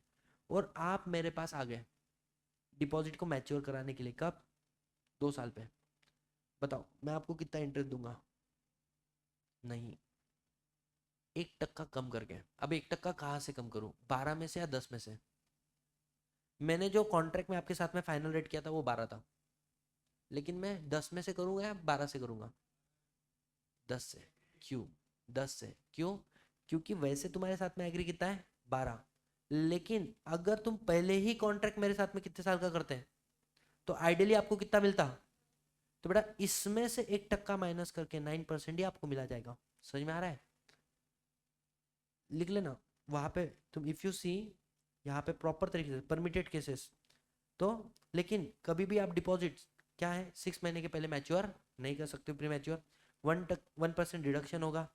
जैसे रेट एग्री था 7.5 लेकिन 3.5, अब यहाँ पे बोला है 1 ईयर 10 मंथ है या 1 ईयर 2 मंथ है, तो इसको मैं क्या क्या रेट कंसिडर करूँ। सामने वाला तुम्हारे पास मान के चलो 1 ईयर 10 मंथ से आया, डोंट यू थिंक 6 मंथ के बाद में आया ना, तो बोले फ्रैक्शन ऑफ द सेकंड को 2 ईयर का रेट ऑफ इंटरेस्ट कंसिडर कर लेना। समझ में आ रहा है। और सर कोई व्यक्ति मेरे पास मानो 2 ईयर 4 मंथ पे आया, 2 ईयर, तो बोले 2 ईयर का रेट ऑफ इंटरेस्ट कितना है, वो वाला रेट ऑफ इंटरेस्ट से माइनस करना, देना उसको पूरे उतने महीने तक जितना वो है, लेकिन 1% माइनस करके, किस रेट से, पुराने ईयर से। हाँ 2 ईयर 6 मंथ से आ गया था ना, तो फिर 12% में से 1% माइनस करके देता, जितना समय वो मेरे कंपनी में रहा है। समझ में आ रहा बेटा, इस टाइम तो भयंकर, मैं बोलता हूँ ना सीए के अंदर इसके ऊपर बना था केस स्टडी, मतलब एमसीक्यू था 2 मार्क का। फैकल्टी में कंट्रोवर्सी होगी थी, फैकल्टीज लोगों में कंट्रोवर्सी, मैंने मेरा आंसर दिया and this a faculty from Calcutta, ठीक है। उन्होंने बाकायदा ये बोला ये जो आंसर आपको मिल रहे हैं अलग अलग फैकल्टी से ये गलत आंसर है, जिसमें किसका आंसर गलत बोल दिया, कल इंस्टीट्यूट ने आंसर सजेस्टेड आंसर निकाले। मैंने बोला भाई का क्या है इंटरप्रिटेशन है, माई interpretation was the correct interpretation. समझ में आ रहा है तुमको, मैंने बोला आप चैलेंज करो। समझ में आ रहा है। तो एनीवे मेरा मेरा मैं ये नहीं बोलता हूँ कि मेरा इंटरप्रिटेशन जरूरी है सही होना चाहिए, ठीक है, बट मैं बात ही तभी करता हूँ जब मैं श्योर होता हूँ कि कोई चीज से लेके मैं परफेक्ट हूँ। लिव इट बेटा, यहाँ पर खत्म हो गया कौन सा चैप्टर तुम्हारा, डिपॉजिट। लेकिन सुनो डिपॉजिट में सबसे इंपॉर्टेंट क्या रह गया, व्हाट इज नॉट डिपॉजिट। कितने लोगों को ये वाली प्रोविजन याद है, तो मैं फटाफट कवर कराता हूँ, लिखा है ना। एक काम कराता हूँ फिर मैं तुमको ना एक सीक्वेंस वाइज उसको याद करा देता हूँ, सिर्फ क्या क्या डिपॉजिट नहीं है। सुनो, पहला पॉइंट, अगर आपको कोई पैसा किसी अथॉरिटी से मिल रहा है उसको डिपॉजिट नहीं मानेंगे। Every word I will give you the logics. कोई पैसा आपको सेंट्रल गवर्नमेंट डिपॉजिट पहले दे, अच्छा सुनो, डिपॉजिट में क्या हुआ था, बड़े बड़े स्कैम हुए थे, सहारा वगैरह। तो हम लोग चाहते थे कि डिपॉजिट होल्डर को थोड़ा सिक्योर करें, ठीक है, इसके लिए हम लोग इतना बड़ा प्रावधान लेकर आए। क्वेश्चन नंबर 1, कौन सा पैसा आपको डिपॉजिट नहीं मानना है। पहला बात, अगर कोई पैसा आपको सेंट्रल गवर्नमेंट, स्टेट गवर्नमेंट या लोकल अथॉरिटी से मिला है तो उसको डिपॉजिट मत मानो। क्यों? Central government saying protect me, अरे it is your duty to protect someone else and you are saying protect me, I am a depositor, not allow. समझ में आ रहा है? दूसरा, अब सेंट्रल गवर्नमेंट तुमको डायरेक्ट पैसा देती तो वो डिपॉजिट नहीं है। सेंट्रल गवर्नमेंट ने क्या बोला, किसी और को बोला तुम पैसा दो सतीश भारती को, उसकी कंपनी को, जिसकी गारंटी किसने दी है? Central government. इसको भी डिपॉजिट मानेंगे नहीं मानेंगे? नहीं मानेंगे। सर अगर कोई फॉरेन सोर्स से पैसा आया है, मतलब foreign citizen, foreign company, foreign banks, लेकिन वो फेमा का कंप्लायंस करके आया ना, it is not a deposit. Why? When there is a FEMA act look after to look into, then why you are caring. समझ में आ रहा है क्या? उसके बाद में अगर आपको पैसा किसी बैंक से मिला है, फाइनेंशियल इंस्टीट्यूट, बेटा हर एक कंपनी इनसे डिपॉजिट लेती है, अगर आपने इसको डिपॉजिट बोल दिया ना, कल जाके इकोनॉमी खराब हो जाएगी तुम्हारी। क्यों? लोग पैसा ही नहीं लेंगे।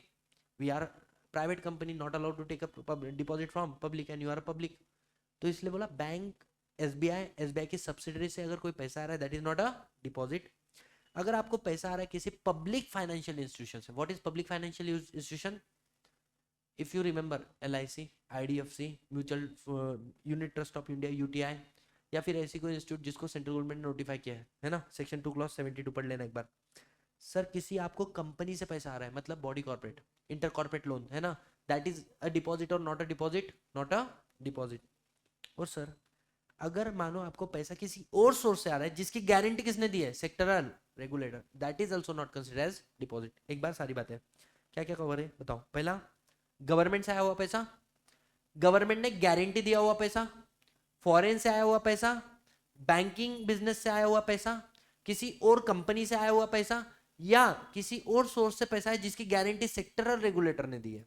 समझ में आया? सर कुछ व्यक्ति जो हमारे बिजनेस में जरूरी है, फॉर एग्जाम्पल कंपनी जब शुरू होता है तो सबसे पहले कौन आता है? प्रमोटर आता है। तो बोला है प्रमोटर ने तुम्हारे कंपनी को क्या दिया है? अनसिक्योर लोन दिया है। क्यों दिया है? मन से दिया है क्या? नहीं, क्योंकि आप किसी बैंक के पास पैसे लेने के लिए गए, बैंक ने बोला देख भाई मैं तेरे को पैसा दूंगा, कंडीशन है तो तेरे प्रमोटर से भी पैसा ले, और वो पैसा कैसा होना चाहिए? अनसिक्योर। क्यों? कल जाके तू पैसा देने की बारी आएगी तो पहले तू सिक्योर को देगा, बाद में प्रमोटर। मतलब I am very happy if there is a loss incur to promoter. तो तुमने प्रमोटर से अनसिक्योर लोन लिया है, क्यों? Because it is terms and condition impose by bank, तो it is not a deposit. लेकिन इसको डिपॉजिट मान लेना कब? बैंक का पैसा रिपे हुआ और प्रमोटर का पैसा रिपे नहीं हुआ, फिर ये डिपॉजिट है। समझ में आ रहा है? ये वाला पॉइंट समझ में आया? अब सर प्रमोटर आ गया, प्रमोटर के साथ में प्रमोटर को बिजनेस करने के लिए क्या चाहिए? अरे बोलो क्या चाहिए? इन्वेस्टर, पैसा चाहिए ना। तो बोला कंपनी, अगर आप स्टार्टअप हो और आपको किसी एक व्यक्ति से एट अ टाइम 25 लाख या उससे ज्यादा पैसा आ रहा है, 3 लोग मिलकर 25 लाख दे रहे हैं, नहीं चलेगा। एक व्यक्ति इंस्टॉलमेंट में 25 लाख दे रहा है, नहीं चलेगा। एट अ टाइम किसी व्यक्ति से कितना पैसा आ रहा है? 25 lakhs, और उसके अगेंस्ट में आप उसको क्या दे रहे हो? कन्वर्टिबल नोट्स, जो बोलते हैं 10 साल में आपका पैसा पे हो जाएगा, या फिर 10 साल में आपको, आप इसको हम लोग कन्वर्ट कर देंगे किसमें? शेयर्स में। That is also not a deposit. Why? कल जाके घर की बात होने वाली है तो शेयर में कन्वर्ट होगा ना। और लास्ट वाला, अब तुम्हारे पास पैसा आ गया, प्रमोटर ने पैसा दिया, बैंक ने पैसा दिया, यू नीड व्हाट? एम्प्लॉय। कौन चाहिए? एम्प्लॉय। तो कभी कभी आप लोग अपने एम्प्लॉय से क्या लेते हो? पैसा लेते हो। किससे? एम्प्लॉय से। क्यों सर? गारंटी बोल के, कल जाके तू भग के छोड़ के चले गया कंपनी तो बोले अगर आपने एम्प्लॉय से सिक्योरिटी डिपॉजिट लिया that is also not consider as deposit. दो कंडीशन है, पहला क्या? वो उसके ऊपर आप उसको इंटरेस्ट मत दो, और दूसरा वो उसके एनुअल सैलरी से ज्यादा नहीं होनी चाहिए। और लास्ट वाला बात क्या बोला है कि सर अगर एक पब्लिक कंपनी है उसको अपने डायरेक्टर से कोई पैसा आता है तो उसको भी डिपॉजिट नहीं बोलेंगे, या फिर कोई प्राइवेट कंपनी है उसको दो बातें बोलिए, चाहे आपको डायरेक्टर से पैसा हो या फिर रिलेटिव ऑफ डायरेक्टर से पैसा हो, उसको भी डिपॉजिट नहीं बोलेंगे। लेकिन एक बात याद रखना, क्या? आपको एक डिक्लेरेशन देना पड़ेगा, क्या, कि जो पैसा मैं आपको दे रहा हूँ वो मेरा खुद का है, वो मैंने कैसे बोरो नहीं किया है। गाइस एक बार मेरे को सारे पॉइंट याद दिलाओ। सबसे पहला क्या है, स्टार्टिंग से गवर्नमेंट से आया हुआ पैसा। दूसरा क्या बोला हुआ है, XYZ जिसकी गारंटी किसने दी है, गवर्नमेंट ने।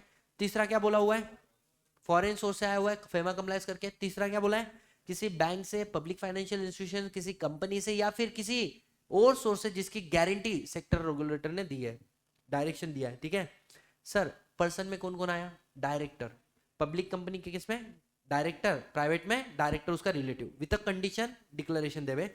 नेक्स्ट पॉइंट क्या बोला है, एम्प्लॉय से मिल रहा है, नॉन इंटरेस्ट बियरिंग होना चाहिए, प्लस एनुअल सैलरी से ज्यादा नहीं होना चाहिए। तीसरा, लेंडिंग इंस्टीट्यूशन ने कंडीशन डाला है कि मैं तो पैसा दूंगी लेकिन प्रमोटर से भी अनसिक्योर लोन ले, तो वो अनसिक्योर लोन भी डिपॉजिट नहीं है जब तक आप बैंक का पैसा रिपेमेंट नहीं करते हो। समझ में आ रहा है, बैंक का पे कर दो और प्रमोटर का नहीं करो तो डिपॉजिट। और सर लास्ट में, अगर किसी एक व्यक्ति से तुमको एट अ टाइम 25 लाख या उससे ज्यादा पैसा आया हुआ है, जिसके अगेंस्ट में आप उसको क्या दे रहे हो, कन्वर्टिबल नोट, जो बोल रहा है कि एक तो 10 साल में आपको शेयर मिल जाएंगे, 10 साल में आपका पैसा रिपेमेंट हो जाएगा, then it is not a deposit.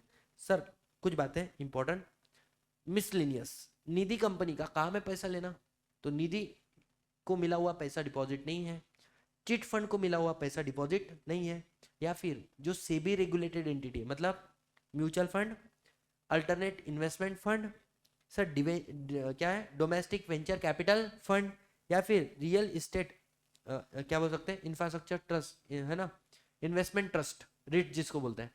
Sir ये क्या होता है, जैसे for example if I told you कि एक प्रॉपर्टी है, would you like to purchase, अबिल पता है तुमको, अबिल बिल्डिंग, हाँ अबिल हाउस, जो एग्जैक्ट किसके सामने है, तुम्हारी शिलाई जो है ना, SP कॉलेज के आगे जाके जो चौक लगता है उसके राइट साइड में बड़ी बिल्डिंग है अबिल नाम से। ठीक है, स्वारगेट के पहले एक फ्लैट वहां पे 5 करोड़ में मिल रहा है, क्या हम लोग परचेस कर सकते हैं, एक फ्लैट 5 करोड़ में एज ऑन डेट, क्या अभी हम लोग परचेस कर सकते हैं, नहीं।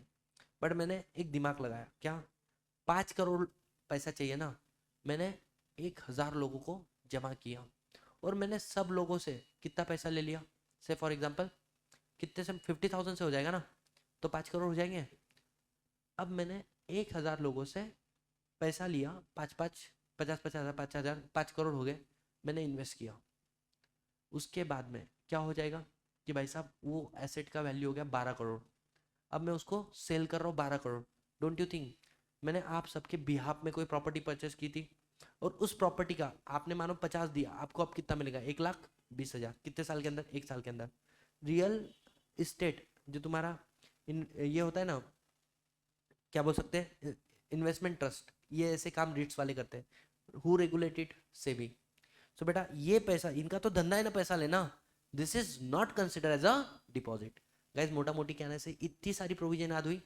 लास्ट वाला पॉइंट, कि अगर मान के सरो सर, सिक्योरिटी और बॉन्ड वाला पॉइंट बहुत इंपॉर्टेंट है, ठीक है, बाद में लास्ट पॉइंट है, कि अगर आपने कोई कमर्शियल पेपर या मनी मार्केट इंस्ट्रूमेंट इशू किया, that is not deposit, why, because RBI is there to look into, और ये मनी मार्केट इंस्ट्रूमेंट 3 महीने से छोटे होते हैं, डिपॉजिट 3 महीने से छोटा हो ही नहीं सकता। सर जनरली अगर आपको शेयर एप्लीकेशन मनी आया, कितना शेयर, कंपनी एक्ट 1956 में शेयर एप्लीकेशन मनी, लोग क्या करते थे, मेरे को पैसा देना है, क्या नाम से दूं, शेयर एप्लीकेशन मनी, और वो 10-10 20-20 साल तक दिख रहा है और आपने उसको शेयर दिए ही नहीं आज तक, तो कितने भी समय तक रख सकते थे। कंपनी एक्ट 2013 आने के बाद बोला, शेयर एप्लीकेशन मनी अगर मिला है तो 60 डेज में अलॉटमेंट करो, नहीं कर रहे हो तो 15 डेज में रिफंड करो, नहीं पे करोगे 75th डे के बाद में उसको डिपॉजिट मानेंगे। समझ में आ रहा है गाइस। और नेक्स्ट पॉइंट आया क्या, बॉन्ड, सबसे इंपॉर्टेंट और सबसे टेक्निकल। 3 कंडीशन, एक तो आपका बॉन्ड होना चाहिए सिक्योर, कैसा, 100%, दूसरा टेंजिबल एसेट पर, और तीसरा एक तो वो सिक्योर मतलब फर्स्ट चार्ज क्रेडिट होना चाहिए या फिर pari passu with first charge. Sir example दो, मानो 100 प्रिंसिपल प्लस इंटरेस्ट 120 करोड़ था, मैंने मेरे टेंजिबल एसेट को सिक्योर किया जिसका वैल्यू 140 करोड़ है, तो प्रिंसिपल प्लस इंटरेस्ट कवर हो रहा है, प्लस एसेट टेंजिबल है, और उसके ऊपर फर्स्ट चार्ज मतलब पहला प्रेफरेंस आपको मिला है। समझ में आ रहा है, then you are not a deposit, why, because already आप इतने सिक्योर हो कि आपको डिपॉजिट का प्रोटेक्शन की जरूरत नहीं है। सेकंड, मानो आप बॉन्ड हो भले ही आप कोई भी कंडीशन सेटिस्फाई नहीं कर रहे हो, लेकिन आप कन्वर्टेबल हो, कन्वर्टेबल इनटू इक्विटी शेयर, तो बेटा फिर हम आपको डिपॉजिट नहीं मानेंगे। क्यों? क्योंकि आज ना कल तुम मेरे घर वाले बनने वाले हो। जैसे फॉर एग्जाम्पल जो मेरी वाइफ है, तो उसका केस क्या था, मेरे को मालूम था कि आज वो मेरी फ्रेंड है, लेकिन आने वाले समय में वो मेरी क्या बनने वाली है, घर वाली। तो बोले why should I treat her like outsider, day one से उसको क्या मानो, अपना। तो इसको डिपॉजिट नहीं मानेंगे, कल जाके वो काय में कन्वर्ट होने वाला है, शेयर्स में। या लास्ट वाला पॉइंट, मान के चलो आपके डिबेंचर या बॉन्ड नॉन कन्वर्टिबल है, कन्वर्टिबल हो गए तो क्या हो गया, डिपॉजिट नहीं है। नॉन कन्वर्टिबल है तो बोले अगर वो लिस्टेड है तो वो डिपॉजिट नहीं है। क्यों? क्योंकि सेबी देखता है लिस्टेड है तो। वो अनलिस्टेड है तो वो डिपॉजिट है। बेटा ये 3 पॉइंट मेरे को बताओ, सबसे पहला क्या है, अगर 100% सिक्योर है हर एंगल से, इट इज नॉट डिपॉजिट। 10 साल में कन्वर्टिबल है, it is not deposit. Unlisted, sorry, non convertible है, लिस्टेड है तो डिपॉजिट नहीं है, अनलिस्टेड है तो डिपॉजिट है। That's it. यहां तक समझ में आया? और ये आपके डिपॉजिट की डेफिनेशन खत्म। क्या? कि सर किसी से आपने पैसा लिया है again the goods and services, तो 365 दिन में उसको गुड सर्विस दे देना। सर मैंने किसी से क्या लिया, पैसा लिया है कि मैं उसको इमूवेबल प्रॉपर्टी दूंगा, तो जो टर्म्स एंड कंडीशन में लिखा है 3 साल 4 साल 5 साल, उसके हिसाब से उसको इमूवेबल प्रॉपर्टी दे देना। सर अगर आपने कैपिटल गुड्स के लिए पैसा लिखा है, जैसे मेरे क्लाइंट है अर्जुन झूठे पाटिल सर बोल के, तो वो जो सर है ना, he was ex army officer, उनका नाम डैनेश्वर है, डैनेश्वर, लेकिन उनको अर्जुन बोला जाता है because he is that person जिसको बोलते हैं ना वो, कि भाई पीछे देख के भी बंदूक से शूट कर सकता है, तो उनकी वजह से उनको वो टाइटल दिया गया अर्जुन। अब क्वेश्चन ही आया और उनको फिर ऑफिशियल नेम ही हो गया वो, हाँ काइंड ऑफ। अब सीन ऐसा हुआ, बेटा he know 3000 plus product, how to manufacture, where you will find the machine, in which country the machine will be available at a lowest cost, what are the subsidy government give to you, उसको सारी बातें पता है। तो मेरे को जब उनसे बात किया था ना, तब मेरे को पता चला था कि भाई साहब जो आप सोचते हो, ये जितनी भी अपन मशीन देखते हैं ना, प्रिंटर विंटर, ये सारी second hand machinery which is dumped, वो इंडिया में लेकर आते हैं। They are not real original and the new branded machinery, India में तो बनती नहीं है। समझ में आ रहा है? तो बोलने का मतलब क्या है, अगर आप किसी को पैसा ले रहे हो कैपिटल गुड्स देने के लिए, तो अगर आपने प्रॉमिस किया 2 साल 3 साल, अकॉर्डिंगली आप उसको रिटर्न कर दो। लास्ट पॉइंट गाइस, क्या ऐसा हो सकता है, शिवाजी द बॉस मूवी देखा है, आपने प्रॉमिस किया था कि मैं 1 साल के बाद मैं आपको फ्लैट अवेलेबल करा दूंगा, बट 1 साल के पहले कहने से उसका कॉन्ट्रैक्ट कैंसिल हो गया था, उसकी बिल्डिंग को तोड़ दिया गया था। ऐसे वाले केस में क्या करोगे? आपको कोई अप्रूवल चाहिए था, नहीं मिला, कोई लाइसेंस चाहिए था, नहीं मिला, या फिर 1 साल कंप्लीट हो गया, तो अगले 15 दिन में इमीडिएटली वो पैसे को रिफंड कर दो। अगर नहीं करोगे तो डिपॉजिट। और तुम बोलोगे सर सुनो ना, मैं रिफंड नहीं करूंगा, उससे पैसा लेने का बनता है, मैं एडजस्ट करूंगा, नहीं चलेगा, एडजस्टमेंट इज नॉट अलाउ। और अगर आपने सिक्योरिटी डिपॉजिट लिया है, एम्प्लॉय वाला सिक्योरिटी डिपॉजिट नहीं है, कौन सा सिक्योरिटी डिपॉजिट है? Performance of the contract. जैसे इनिशियल फेजेस ऑफ टीचिंग के अंदर मेरा ऐसा हो गया था, आई am not getting opportunity anywhere, तो मेरा दिमाग इतना खराब हो गया था, आई वॉज लाइक कि मैं किसी क्लास में चल जाऊँ, उनको बोलूँ ये रहे 25,000 रुपये तुम्हारे सामने, give me chance to teach for next 10 days, अगर मैंने अच्छे से पढ़ाया नहीं तो ये पैसा तुम्हारा, आई विल लीव। समझ में आ रहा है क्या? अब मैं ये जो पैसा दे रहा हूँ क्यों दे रहा हूँ? For performance. समझ में आ रहा है क्या? तो कभी कभी कंपनी ऐसे एडवांस में पैसा लेती है for performance of the contract के लिए, नहीं परफॉर्म किया तो भाई सब मेरा लॉस होगा, therefore this is not considered as a deposit. Last में ये कभी कभी कोई कंपनी क्या ना ऐसे वारंटी एक्सटेंडेड सर्विसेज, आपने मोबाइल लिया, जैसे मैं आपको मेरा एक एग्जांपल बताता हूँ, नोकिया का फ़ोन, मैं नोकिया वालों को जितना चूना लगाया ना, शायद ही मेरे को लगता है किसी और ने लगाया होगा। मैं क्या करता था, एक बार मतलब एक बार गलती से किया, फिर मेरे को उसका टेक्निक पता चल गया।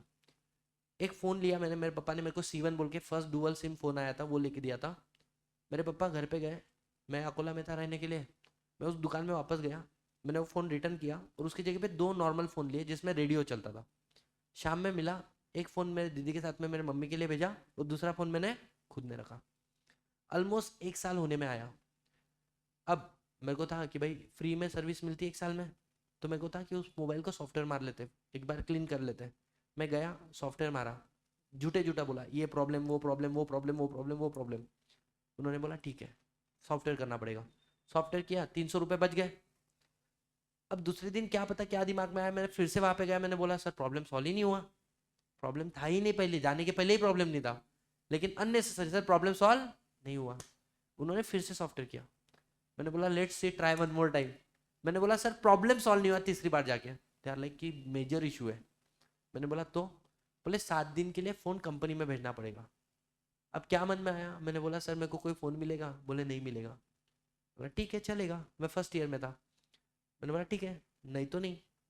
तो मेरा फ़ोन लेके गए। जब मेरे को फ़ोन वापस आया ना, it was a new branded phone. बोला भाई साहब ये तो मज़े हो गए, 1 साल कोई भी फ़ोन यूज़ कर लो, बार बार प्रॉब्लम है बोल के बता दो, कंपनी परेशान हो जाएगी, आपको नया फ़ोन।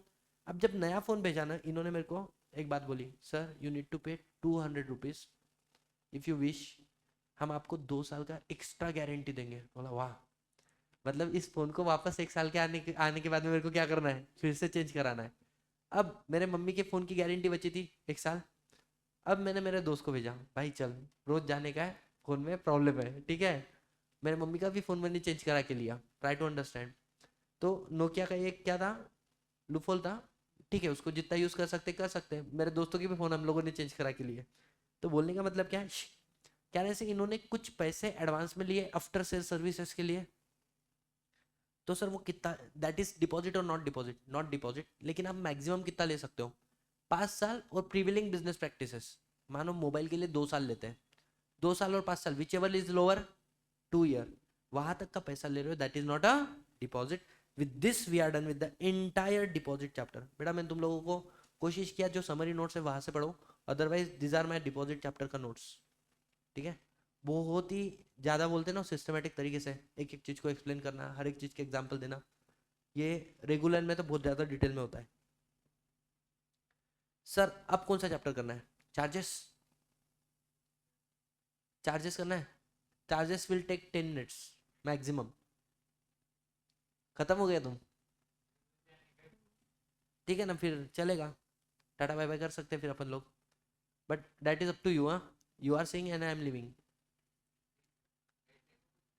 हाँ ठीक, ठीक है, एक काम करते हैं, keep a target of half hours, ठीक है, कितना होता है उतना करेंगे, दनादन दनादन, ठीक है। चलो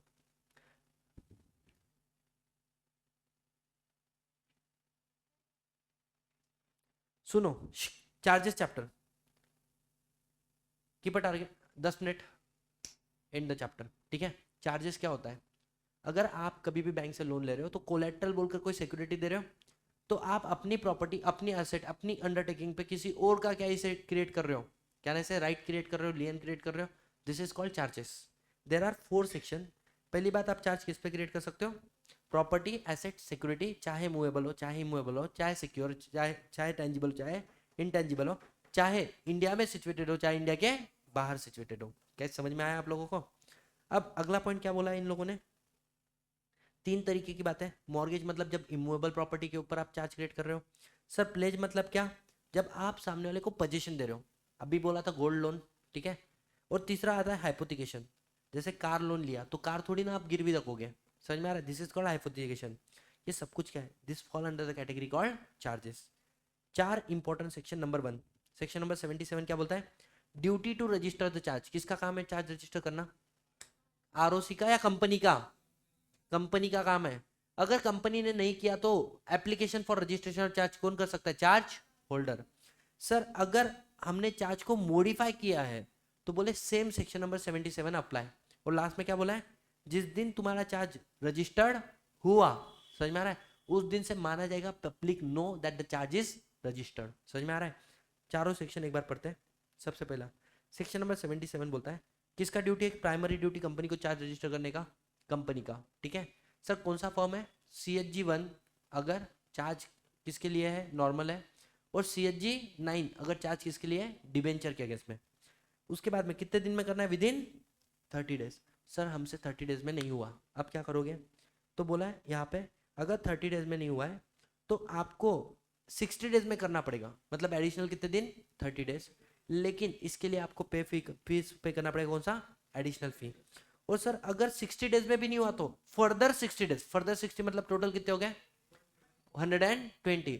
इसके लिए आपको क्या पे करना पड़ेगा, normal fees plus additional fees plus ad valorem fees. समझ में आ रहा है कैसे सर लो?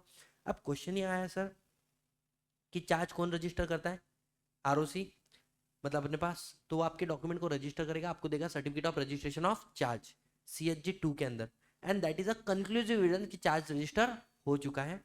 और अगर तुमने चार्ज रजिस्टर नहीं किया तो फिर आपका चार्ज इनवैलिड माना जाएगा, किसके लिए, लिक्विडेटर और अदर क्रिएटर। मतलब मान के चलो एक कंपनी वाइंड अप हो रही है, आपने प्रॉपर्टी पे चार्ज तो क्रिएट किया, मतलब सिक्योर तो किया है, लेकिन उसको रजिस्टर नहीं किया, लिक्विडेटर बोलेगा उठ पहली फुर्सत में निकल, पीछे जाके बैठ अनसिक्योर की लाइन में। और कोई दूसरा क्रिएटर है ना सिक्योर, वो बोलेगा तूने सिक्योर प्रॉपर्टी के ऊपर क्या किया था, सिक्योरिटी क्रिएट किया बट रजिस्टर्ड नहीं किया, तो पहले दूसरे सिक्योर क्रिएटर को अधिकार मिल जाएगा। समझ में आ रहा है। Next question, section number 77 done. Section number 78 क्या बोलता है कि 30 डेज में अगर चार्ज क्रिएट किसने नहीं किया, कंपनी में नहीं किया, तो फटके किसके हाथ में आनी चाहिए, चार्ज होल्डर की, बैंक की। बैंक खुद जाके चार्ज रजिस्टर कर सकता है, लेकिन मानो एक बैंक है, वो आरओसी के पास जाके बोल रहा है चार्ज रजिस्टर करो, सतीश भाईती ने पैसा लिया उसके कंपनी ने, क्या आरओसी डायरेक्ट कर देगी, नहीं, आरओसी पहले क्या करेंगे, मुझे नोटिस भेजेगी, पूछेगी कि चार्ज क्यों रजिस्टर नहीं किया, एक तो सफिशिएंट रीजन दे या खुद चार्ज रजिस्टर कर दे। अब मैंने अगर कोई रिप्लाई नहीं दिया तो चार्ज रजिस्टर हो जाएगा, या मैंने खुद ने रीजन दे दिया तो कहने से वो मेरे रीजन को नोट करके चार्ज होल्डर को बता देगी। अरे हाँ या ना। तो ये हो गया सेक्शन नंबर 78। तो देखो क्या लिखा है, company fail to register charge within 30 days, charge holder खुद लेके चल जाएगा आरओसी के पास, आरओसी नोटिस देगा किसको, कंपनी को, कि सफिशिएंट रीजन बता चार्ज क्यों रजिस्टर नहीं हुआ, या फिर चार्ज को रजिस्टर कर। बेटा मैं तो रीजन बताऊंगा तो आरओसी नोट करेगा और आगे चार्ज होल्डर को बताएगा, और बाद में अगर मैंने नहीं बताया तो चार्ज को रजिस्टर करेगा और certificate of registration of charge हमको मिलेगा। सर सेक्शन नंबर 77 क्या बोलता है, अगर चार्ज के अंदर कुछ मॉडिफाई हुआ है, मतलब टर्म्स एंड कंडीशन चेंज हुआ है, रेट ऑफ इंटरेस्ट वगैरह चेंज हुआ है, this is called modification of charge. इसके लिए सेम प्रोसीजर जो 77 का था, 30, 60, फर्दर 60। और सर अगर आप कोई ऐसी प्रॉपर्टी एक्वायर कर रहे हो विच इज जिसके ऊपर ऑलरेडी चार्ज क्रिएटेड है, तो भी it is considered as modification of charge. समझ में आ रहा है। सर सेक्शन नंबर 80 बोलता है क्या, कि जिस दिन आपका चार्ज रजिस्टर्ड हो गया, जिस दिन आपका चार्ज रजिस्टर हो गया, इट इज डीम कि हर एक व्यक्ति को पता है कि प्रॉपर्टी के ऊपर चार्ज है, मतलब पब्लिक नॉलेज कंस्ट्रक्टिव नोटिस। अरे हाँ है ना। Section number 80 satisfaction of charge पे आ जाता हूँ मैं। 82 क्या बोलता है कि एक बार चार्ज सेटिस्फाई हो गया, आपने डेप पेमेंट कर दिया, 30 डेज में आरओसी को फाइल कर दो CHG 4, और आपको सर्टिफिकेट मिल जाएगा रजिस्ट्रेशन ऑफ चार्ज, क्या सेटिस्फेक्शन ऑफ चार्ज CHG 5। लेकिन सर क्वेश्चन ये आया कि 30 डेज में नहीं किया तो कितने दिन, 300 डेज, ऊपर था 30, 60 और फर्दर 60। बेटा 120 दिन के बाद में कर ही नहीं सकते, मेरे बुक में वहाँ पे गलत लिखा हुआ है कि CG अलाउ कर सकता है, लेकिन वो चेंज हो चुका है, 120 दिन के बाद में कर नहीं सकते हो। लेकिन इसमें क्या है, 30 डेज और 300 एक्स्ट्रा कितने दिन हो गए, 270, 300 दिन के बाद में भी सेटिस्फाई कर सकते हो, इसमें CG का परमिशन लगता है। समझ में आ रहा है। तो 120 दिन के बाद में तुम रजिस्टर नहीं कर सकते हो, लेकिन 300 दिन के बाद में भी तुम सेटिस्फाई कर सकते हो। और सर सेक्शन नंबर 83 क्या बोलता है, आरओसी को अगर तुमने इंटीमेशन नहीं दिया कि चार्ज सेटिस्फाई हो चुका है, और आरओसी को कोई एविडेंस मिल जाता है कि भाई ये एसेट ही नहीं रही, ये एसेट तो फ्री हो गई चार्ज से, तो वो खुद ही अपने लेवल पे चार्ज को सेटिस्फाई करके तुमको नोटिस भेज देगा। समझ में आ रहा है। तो 82 is done, 83 is done, 78 registration of charge, 78 charge holder will apply for registration of charge, 79 registration of charges, 77 apply in certain cases, क्या क्या, मॉडिफिकेशन और acquisition of property which is subject to charge, 80 constructive notice, 82 satisfaction, 83 satisfaction by registrar without intimation। सर इसके बाद में आया 81 और 85। 81 क्या बोलता है कि खुद register of charge to be maintain by ROC. बेटा आरओसी ऑब्लिगेशन 1, जो चार्ज रजिस्टर है एमसी के डेटा पे है ना, आरओसी के पास फिजिकल कॉपी भी रहेगा, क्या रहेगा। और साथ ही साथ में इसका इंस्पेक्शन कौन कर सकता है, कोई भी व्यक्ति कर सकता है, 100 रुपए की तो फी लगती है, सुबह बताया ना mc.gov.in, है ना। और सर दूसरा, क्या कंपनी भी चार्ज का रजिस्टर मेंटेन करती है, हाँ। ऑब्लिगेशन क्या है, CHG 7 फॉर्म है, कंपनी आप रिकॉर्ड मेंटेन करोगे, जो चार्ज आप क्रिएट कर रहे हो ये रजिस्टर ऑफिस पे होना चाहिए, परमानेंटली रिजर्व प्रिजर्व करना पड़ेगा। इसका इंस्पेक्शन कौन सकता है, मेंबर फ्री में करेगा, आउटसाइडर अगर कंसर्न पर्सन होगा तो फ्री में, अदरवाइज पेमेंट ले सकते हो उससे। Last point and we are done with the charge chapter. Not even how many minutes, not even 10 minutes. Sir remaining section 84 क्या बोलता है कि अगर आप चाहो तो रिसीवर या मैनेजर अपॉइंट कर सकते हो। आप चाहो तो किसको अपॉइंट कर सकते हो, रिसीवर और, अरे यार क्या हुआ है, हाँ मैनेजर। कब, मानो सामने वाले ने आपके पैसे में डिफॉल्ट किया, don't you think you need to appoint a manager to sell the property, है ना। कैसे करोगे, अगर तुमने एग्रीमेंट में लिखा है तो एग्रीमेंट के थ्रू, एग्रीमेंट में नहीं लिखा है तो कोर्ट के पास ऑर्डर लेकर आना पड़ेगा, ठीक है। और जब भी इसको अपॉइंट करोगे तो उसके 30 डेज के बाद, और जब भी ये छोड़ के जाएगा उसके 30 डेज के बाद में CHG 6 में किसको बताओगे, ROC को। आगे अगर कॉन्ट्रावेंशन किया तो बेटा सेक्शन नंबर 86 बोलता है कंपनी तेरे को पेनल्टी है 5 लाख का, ऑफिसर इन डिफॉल्ट 50,000 का, और विलफुल डिफॉल्ट पाया गया तो लायबल अंडर फ्रॉड। और सेक्शन नंबर 87 लास्ट पॉइंट जो क्या बोलता है, मैंने आपको बोला था 120 दिन के बाद में चार्ज रजिस्टर नहीं हो सकता है, लेकिन एक 300 दिन के बाद में क्या है, चार्ज फिर भी सेटिस्फाई हो सकता है। और अगर आपने चार्ज ऑलरेडी रजिस्टर किया है लेकिन उसमें कुछ गलत लिख दिया तो क्या आप उसको रेक्टिफाई कर सकते हो, हाँ with the permission of CG। बस ये खत्म हो गया। एक तो आपसे ओमिशन हुआ है किसमें, satisfaction of charge with in 300 days, या फिर जो आपसे ओमिशन हुआ है किसी पर्टिकुलर का, या मिस स्टेटमेंट हुआ है किसी पर्टिकुलर का जो आपने चार्ज ऑलरेडी फाइल कर दिया है, इसके लिए कंडोनेशन ऑफ डिले के लिए जाना पड़ेगा आपको, और ROC आपको अलाउ करेगा। And guys we are done with the topic called registration of charge. Sir जैसे ही हमारा रजिस्ट्रेशन ऑफ चार्जेस वाला चैप्टर डन हो गया, इसके बाद में क्या रे 10 मिनट में एक चैप्टर हो गया ऐसा। तो ये देखो अच्छा सिर्फ एक काम रखना, फ्लोटिंग चार्ज और फिक्स चार्ज तुम लोग पढ़ लेना, ठीक है।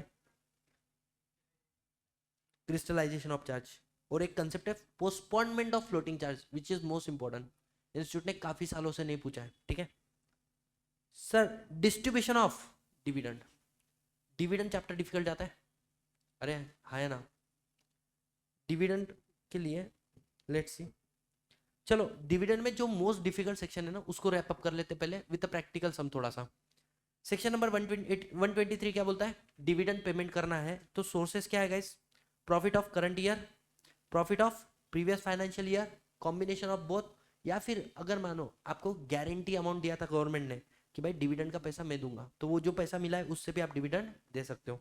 नोट नंबर 1, डिविडेंड जब भी डिक्लेयर करो उसके पहले पिछले साल का मतलब डेप्रिसिएशन और एक्यूमुलेटेड लॉसेस को माइनस करना।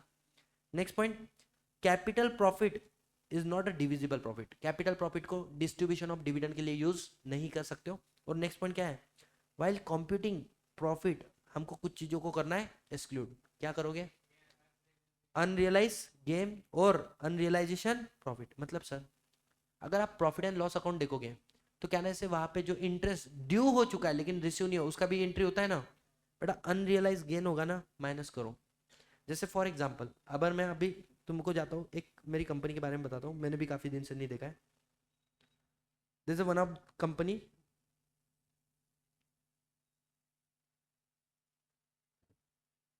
बाप रे बाप रे बाप, shit, I have invested how much, 45,000 rupees, कितना 45,000 rupees, how many shares, 115 shares of a company called Manorama, and current market value आज का उसका कितना है, 1,36,000 रुपीज, ठीक है। What is this, 200% profit. बेटा इज इट अ प्रॉफिट और not a profit, not a profit, it is unrealised gain. Unrealised gain को कंसिडर मत करना at the time of distribution of dividend. इसको देख के मैंने बड़ा पार्टी नहीं करना चाहिए जब तक मैं इसको रियलाइज नहीं करता हूँ, समझ में आ रहा है। या फिर रिवैल्यूएशन प्रॉफिट, बेटा एसेट था 2 करोड़ का, रिवैल्यूएट करके हो गया 8 करोड़, वो पैसा रिसीव हुआ है क्या, नहीं, उसको कंसिडर नहीं करना बेटा। लेकिन दूसरा प्रॉफिट कहाँ पे दिख रहा है मेरे को फिर इतना, कौन सा, HDFC भी ऊपर आ चुका, बाप रे बाप, लोरा लैब्स भी आड़ा टेढ़ा फोड़ रहा है, मुफ्ती को निकालता मैं आजकल में, ठीक है। ध्यान देना, आगे बढ़ते हैं, ध्यान देना। Transfer to reserve, transfer to reserve मतलब क्या है, पहले कंपलसरी होता था, आपने एक मूवी देखा है क्या, कौन सा, मुझसे शादी करोगी? वो बंदा क्या मेंटेन करता है, अलग अलग, कि मेरे बहन की शादी के लिए, मम्मी का इलाज के लिए, इसके खुद बड़ा। तो दैट इज कॉल्ड कि आपकी इनकम में से कोई रिजर्व निकालना। इज इट मैंडेटरी और ऑप्शनल? पहले मैंडेटरी था, अब क्या हो चुका है? ऑप्शनल। और इंपॉर्टेंट पॉइंट जहाँ से प्रैक्टिकल क्वेश्चन एग्जाम में आते हैं, एक बार सुनो, डबल बोलने वाला नहीं हूँ। अगर आप डिक्लेयर कर रहे हो dividend out of the free reserve in case in adequacy of profit और अब्सेंस ऑफ प्रॉफिट, तो ऐसे वाले केस में आप डिविडेंड कितना दे सकते हो? अब मैं 3 एग्जांपल कवर करूंगा आपके। सबसे पहले रेट ऑफ डिविडेंड मैक्सिमम कितना? पिछले 3 साल का जो डिविडेंड रहेगा ना, डिवाइडेड बाय 3। जो भी रेट आएगा उससे ज़्यादा डिविडेंड नहीं देना है। सर जो अमाउंट आप विड्रॉ, जैसे मैंने ना संकेत सर के हाथ में तुमने कभी देखा है क्या बड़ा पानी का बोतल? अच्छा, फैकल्टी रूम में पड़ा होता है उनका ऐसा एकदम बड़ा सारा। शुभम सर के हाथ में देखा है बड़ा सारा पानी का बोतल? वैसे ही संकेत सर के पास है। तो मेरा मानना क्या है, मैंने संकेत सर को बोला, संकेत सर मेरे को पानी पीना है, बहुत ज़्यादा प्यास लगी हुई है। तो संकेत सर मेरे को बोलता है कितना निकालना? तो सर नॉर्मल आप जितना पीते हो उतना ही पियो। सर मैंने कभी क्लास में पानी पिया ही नहीं है, फिर ये क्लॉज मेरे ऊपर एप्लीकेबल नहीं है। समझ में आ रहा है क्या? अब जब मैं पानी पीने की बात कर रहा हूँ, उन्होंने बोला सर मैक्सिमम इतना ही पीना, सो दैट कुछ बैलेंस मेरे लिए बाकी रहे। तो मैक्सिमम आप कितना विड्रॉ कर सकते हो? 10% of paid up share capital और फ्री रिजर्व। अब जो विड्रॉ आप कर रहे हो ना, पहले उसमें से क्या माइनस करेंगे? करंट ईयर का लॉस, ईयर लॉसेस माइनस करो, ठीक है। और फिर जो पैसा मिला दैट यू कैन विड्रॉ। और जब आपने विड्रॉ किया तो कुछ ना कुछ मिनिमम बचना चाहिए कि नहीं चाहिए? कितना? 10% ऑफ पेड अप, नहीं 15% of paid up share capital, उसके अंदर बैलेंस होना चाहिए। 3 कंडीशन देखो। पहला कंडीशन क्या है? मैक्सिमम रेट ऑफ डिविडेंड कितना दे सकते हो? R1 R2 R3 का एवरेज। मैक्सिमम अमाउंट कितना विड्रॉ कर सकते हो? Not exceeding 10% of paid up share capital plus free reserve plus, बस। इसमें से माइनस क्या करेंगे? पहले लॉसेस, फिर जो आप अमाउंट विड्रॉ कर रहे हो करंट ईयर लॉसेस माइनस करो, और लास्ट में बैलेंस कितना बचना चाहिए? Minimum 15% of paid up share capital. बेटा 3 एग्जांपल। सबसे पहला पॉइंट उठाओ, पेड अप शेयर कैपिटल कितना है? पेड अप शेयर कैपिटल कितना है? 100 करोड़ लैक्स। एफआर कितना है? 100 lakhs. Average rate of dividend पहला वाला सीधा निकाल के दिया, कितना है? 10%। और करंट ईयर का लॉस कितना है? अब पहले पॉइंट के हिसाब से मेरे को बताओ कितना, तो सीधा है 10% है ना। 10% ऑफ हाउ मच? बेटा 10% ऑफ इसका डिविडेंड कभी भी पेड अप शेयर कैपिटल पे दिया जाता है ना बे। तो आपने 10% निकाला, कितना आ गया? 10 लाख। दूसरा क्या बोला था? मैक्सिमम कितना विड्रॉ कर सकते हो आप?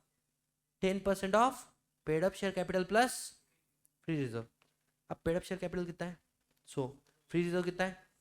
कितना हो गया टोटल? बेटा 200 का 10% कितना हो जाएगा? 20 लाख। उसमें से माइनस करो 8 लाख, करंट ईयर का 12 लाख हो गया। और तीसरा बात क्या बोला है कि भाई साहब जब आप, हेलो, हम्म, हाँ हाँ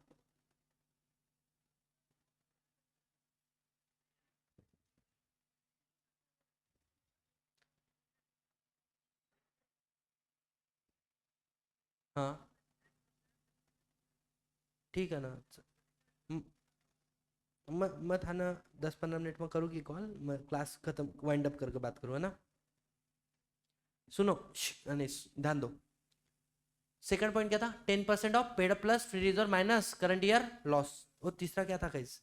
तीसरी कंडीशन क्या थी? मिनिमम बैलेंस कितना बाकी रहना चाहिए? बेटा ये ए और बी में से जो छोटा है उसको माइनस कर लो।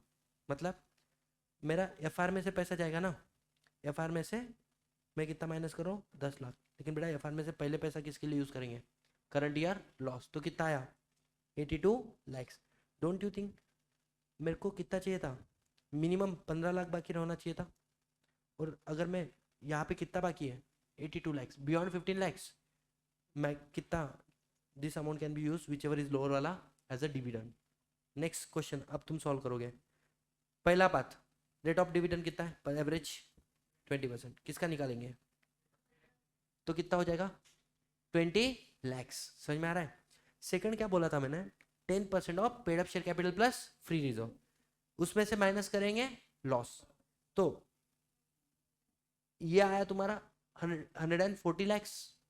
इसका 10% कितना होगा 14 लाख, इसमें से माइनस करो तो कितना बचा 8 लाख, 8 लैक्स। तीसरा कंडीशन मैंने क्या बोला था, 15% बैलेंस बचना चाहिए, किसका, paid up share capital. Paid up share capital का 15% कितना होता है 15 लाख।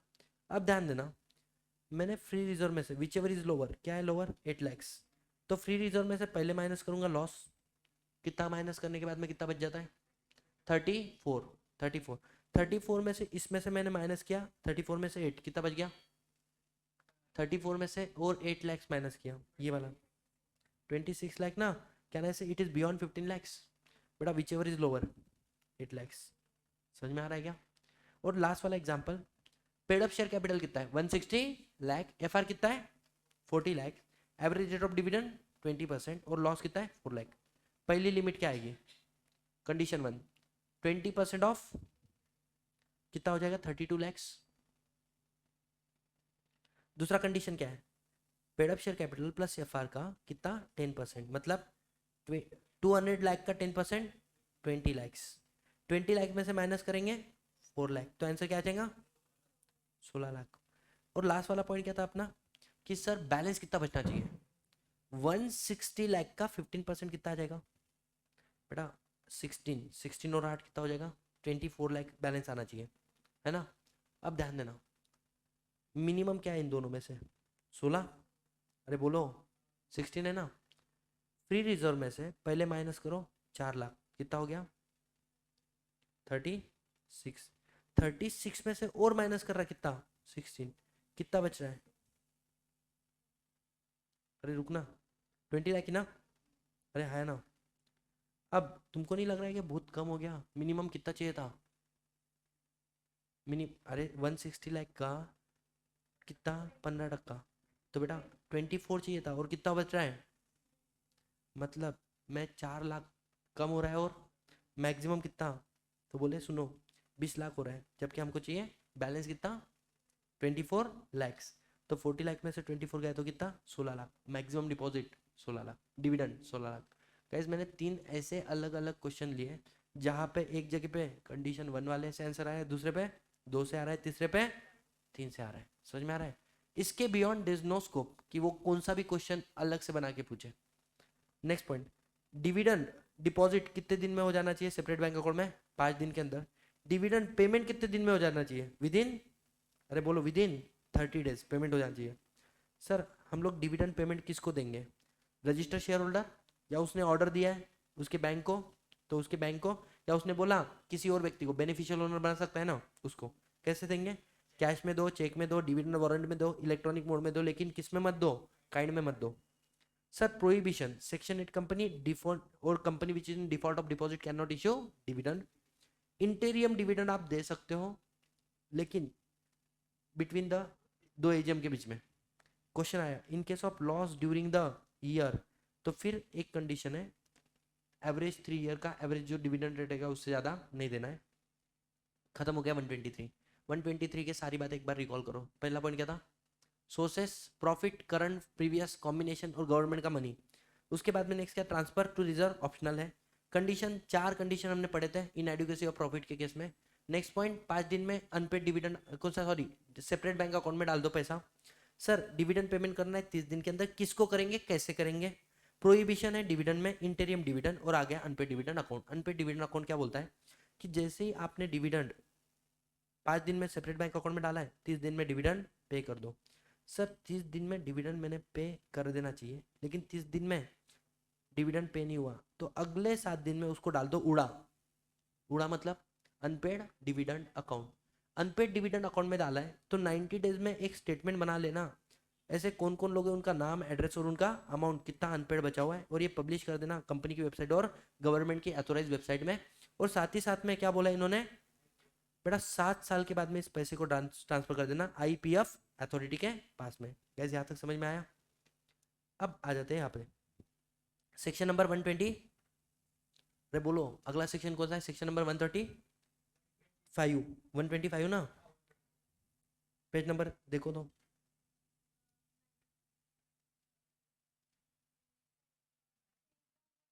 हाँ,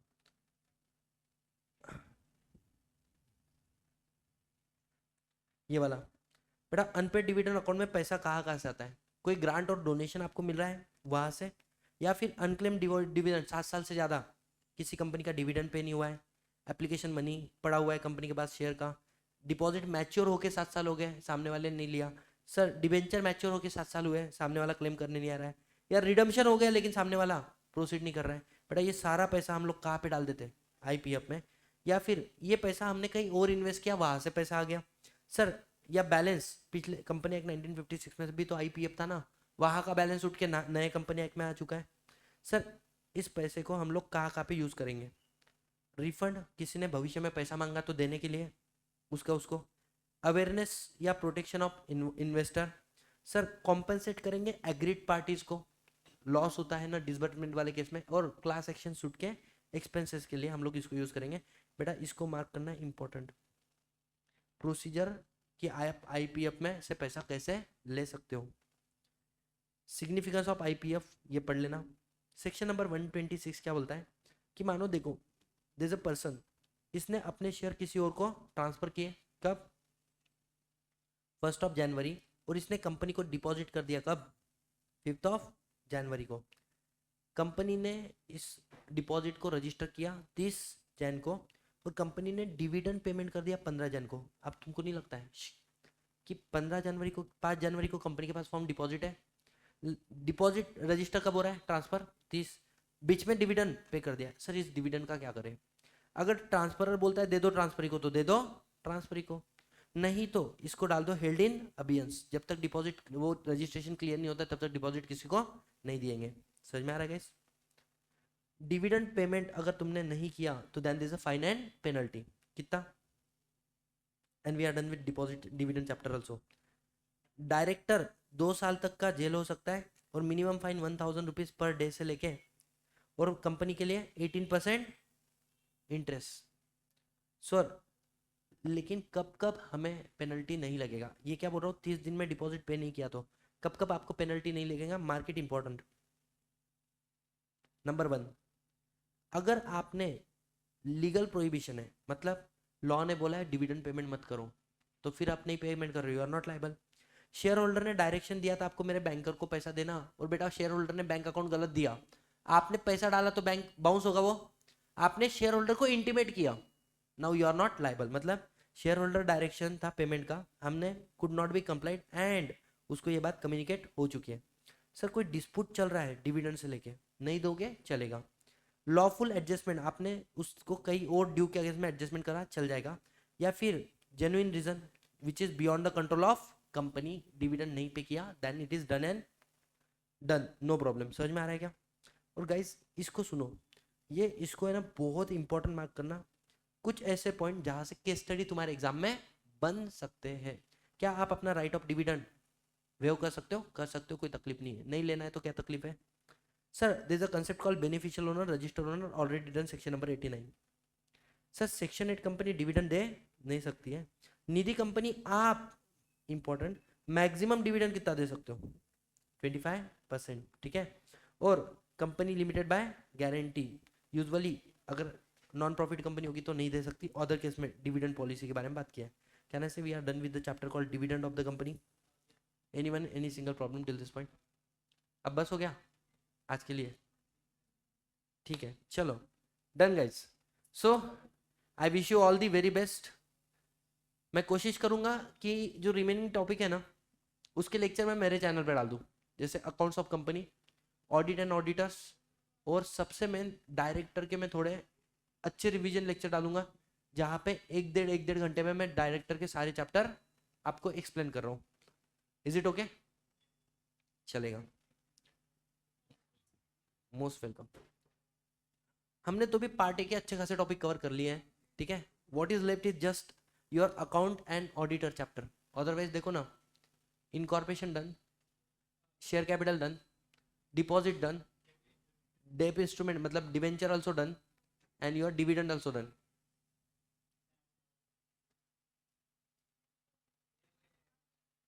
वही इनकॉर्पोरेशन वगैरह का.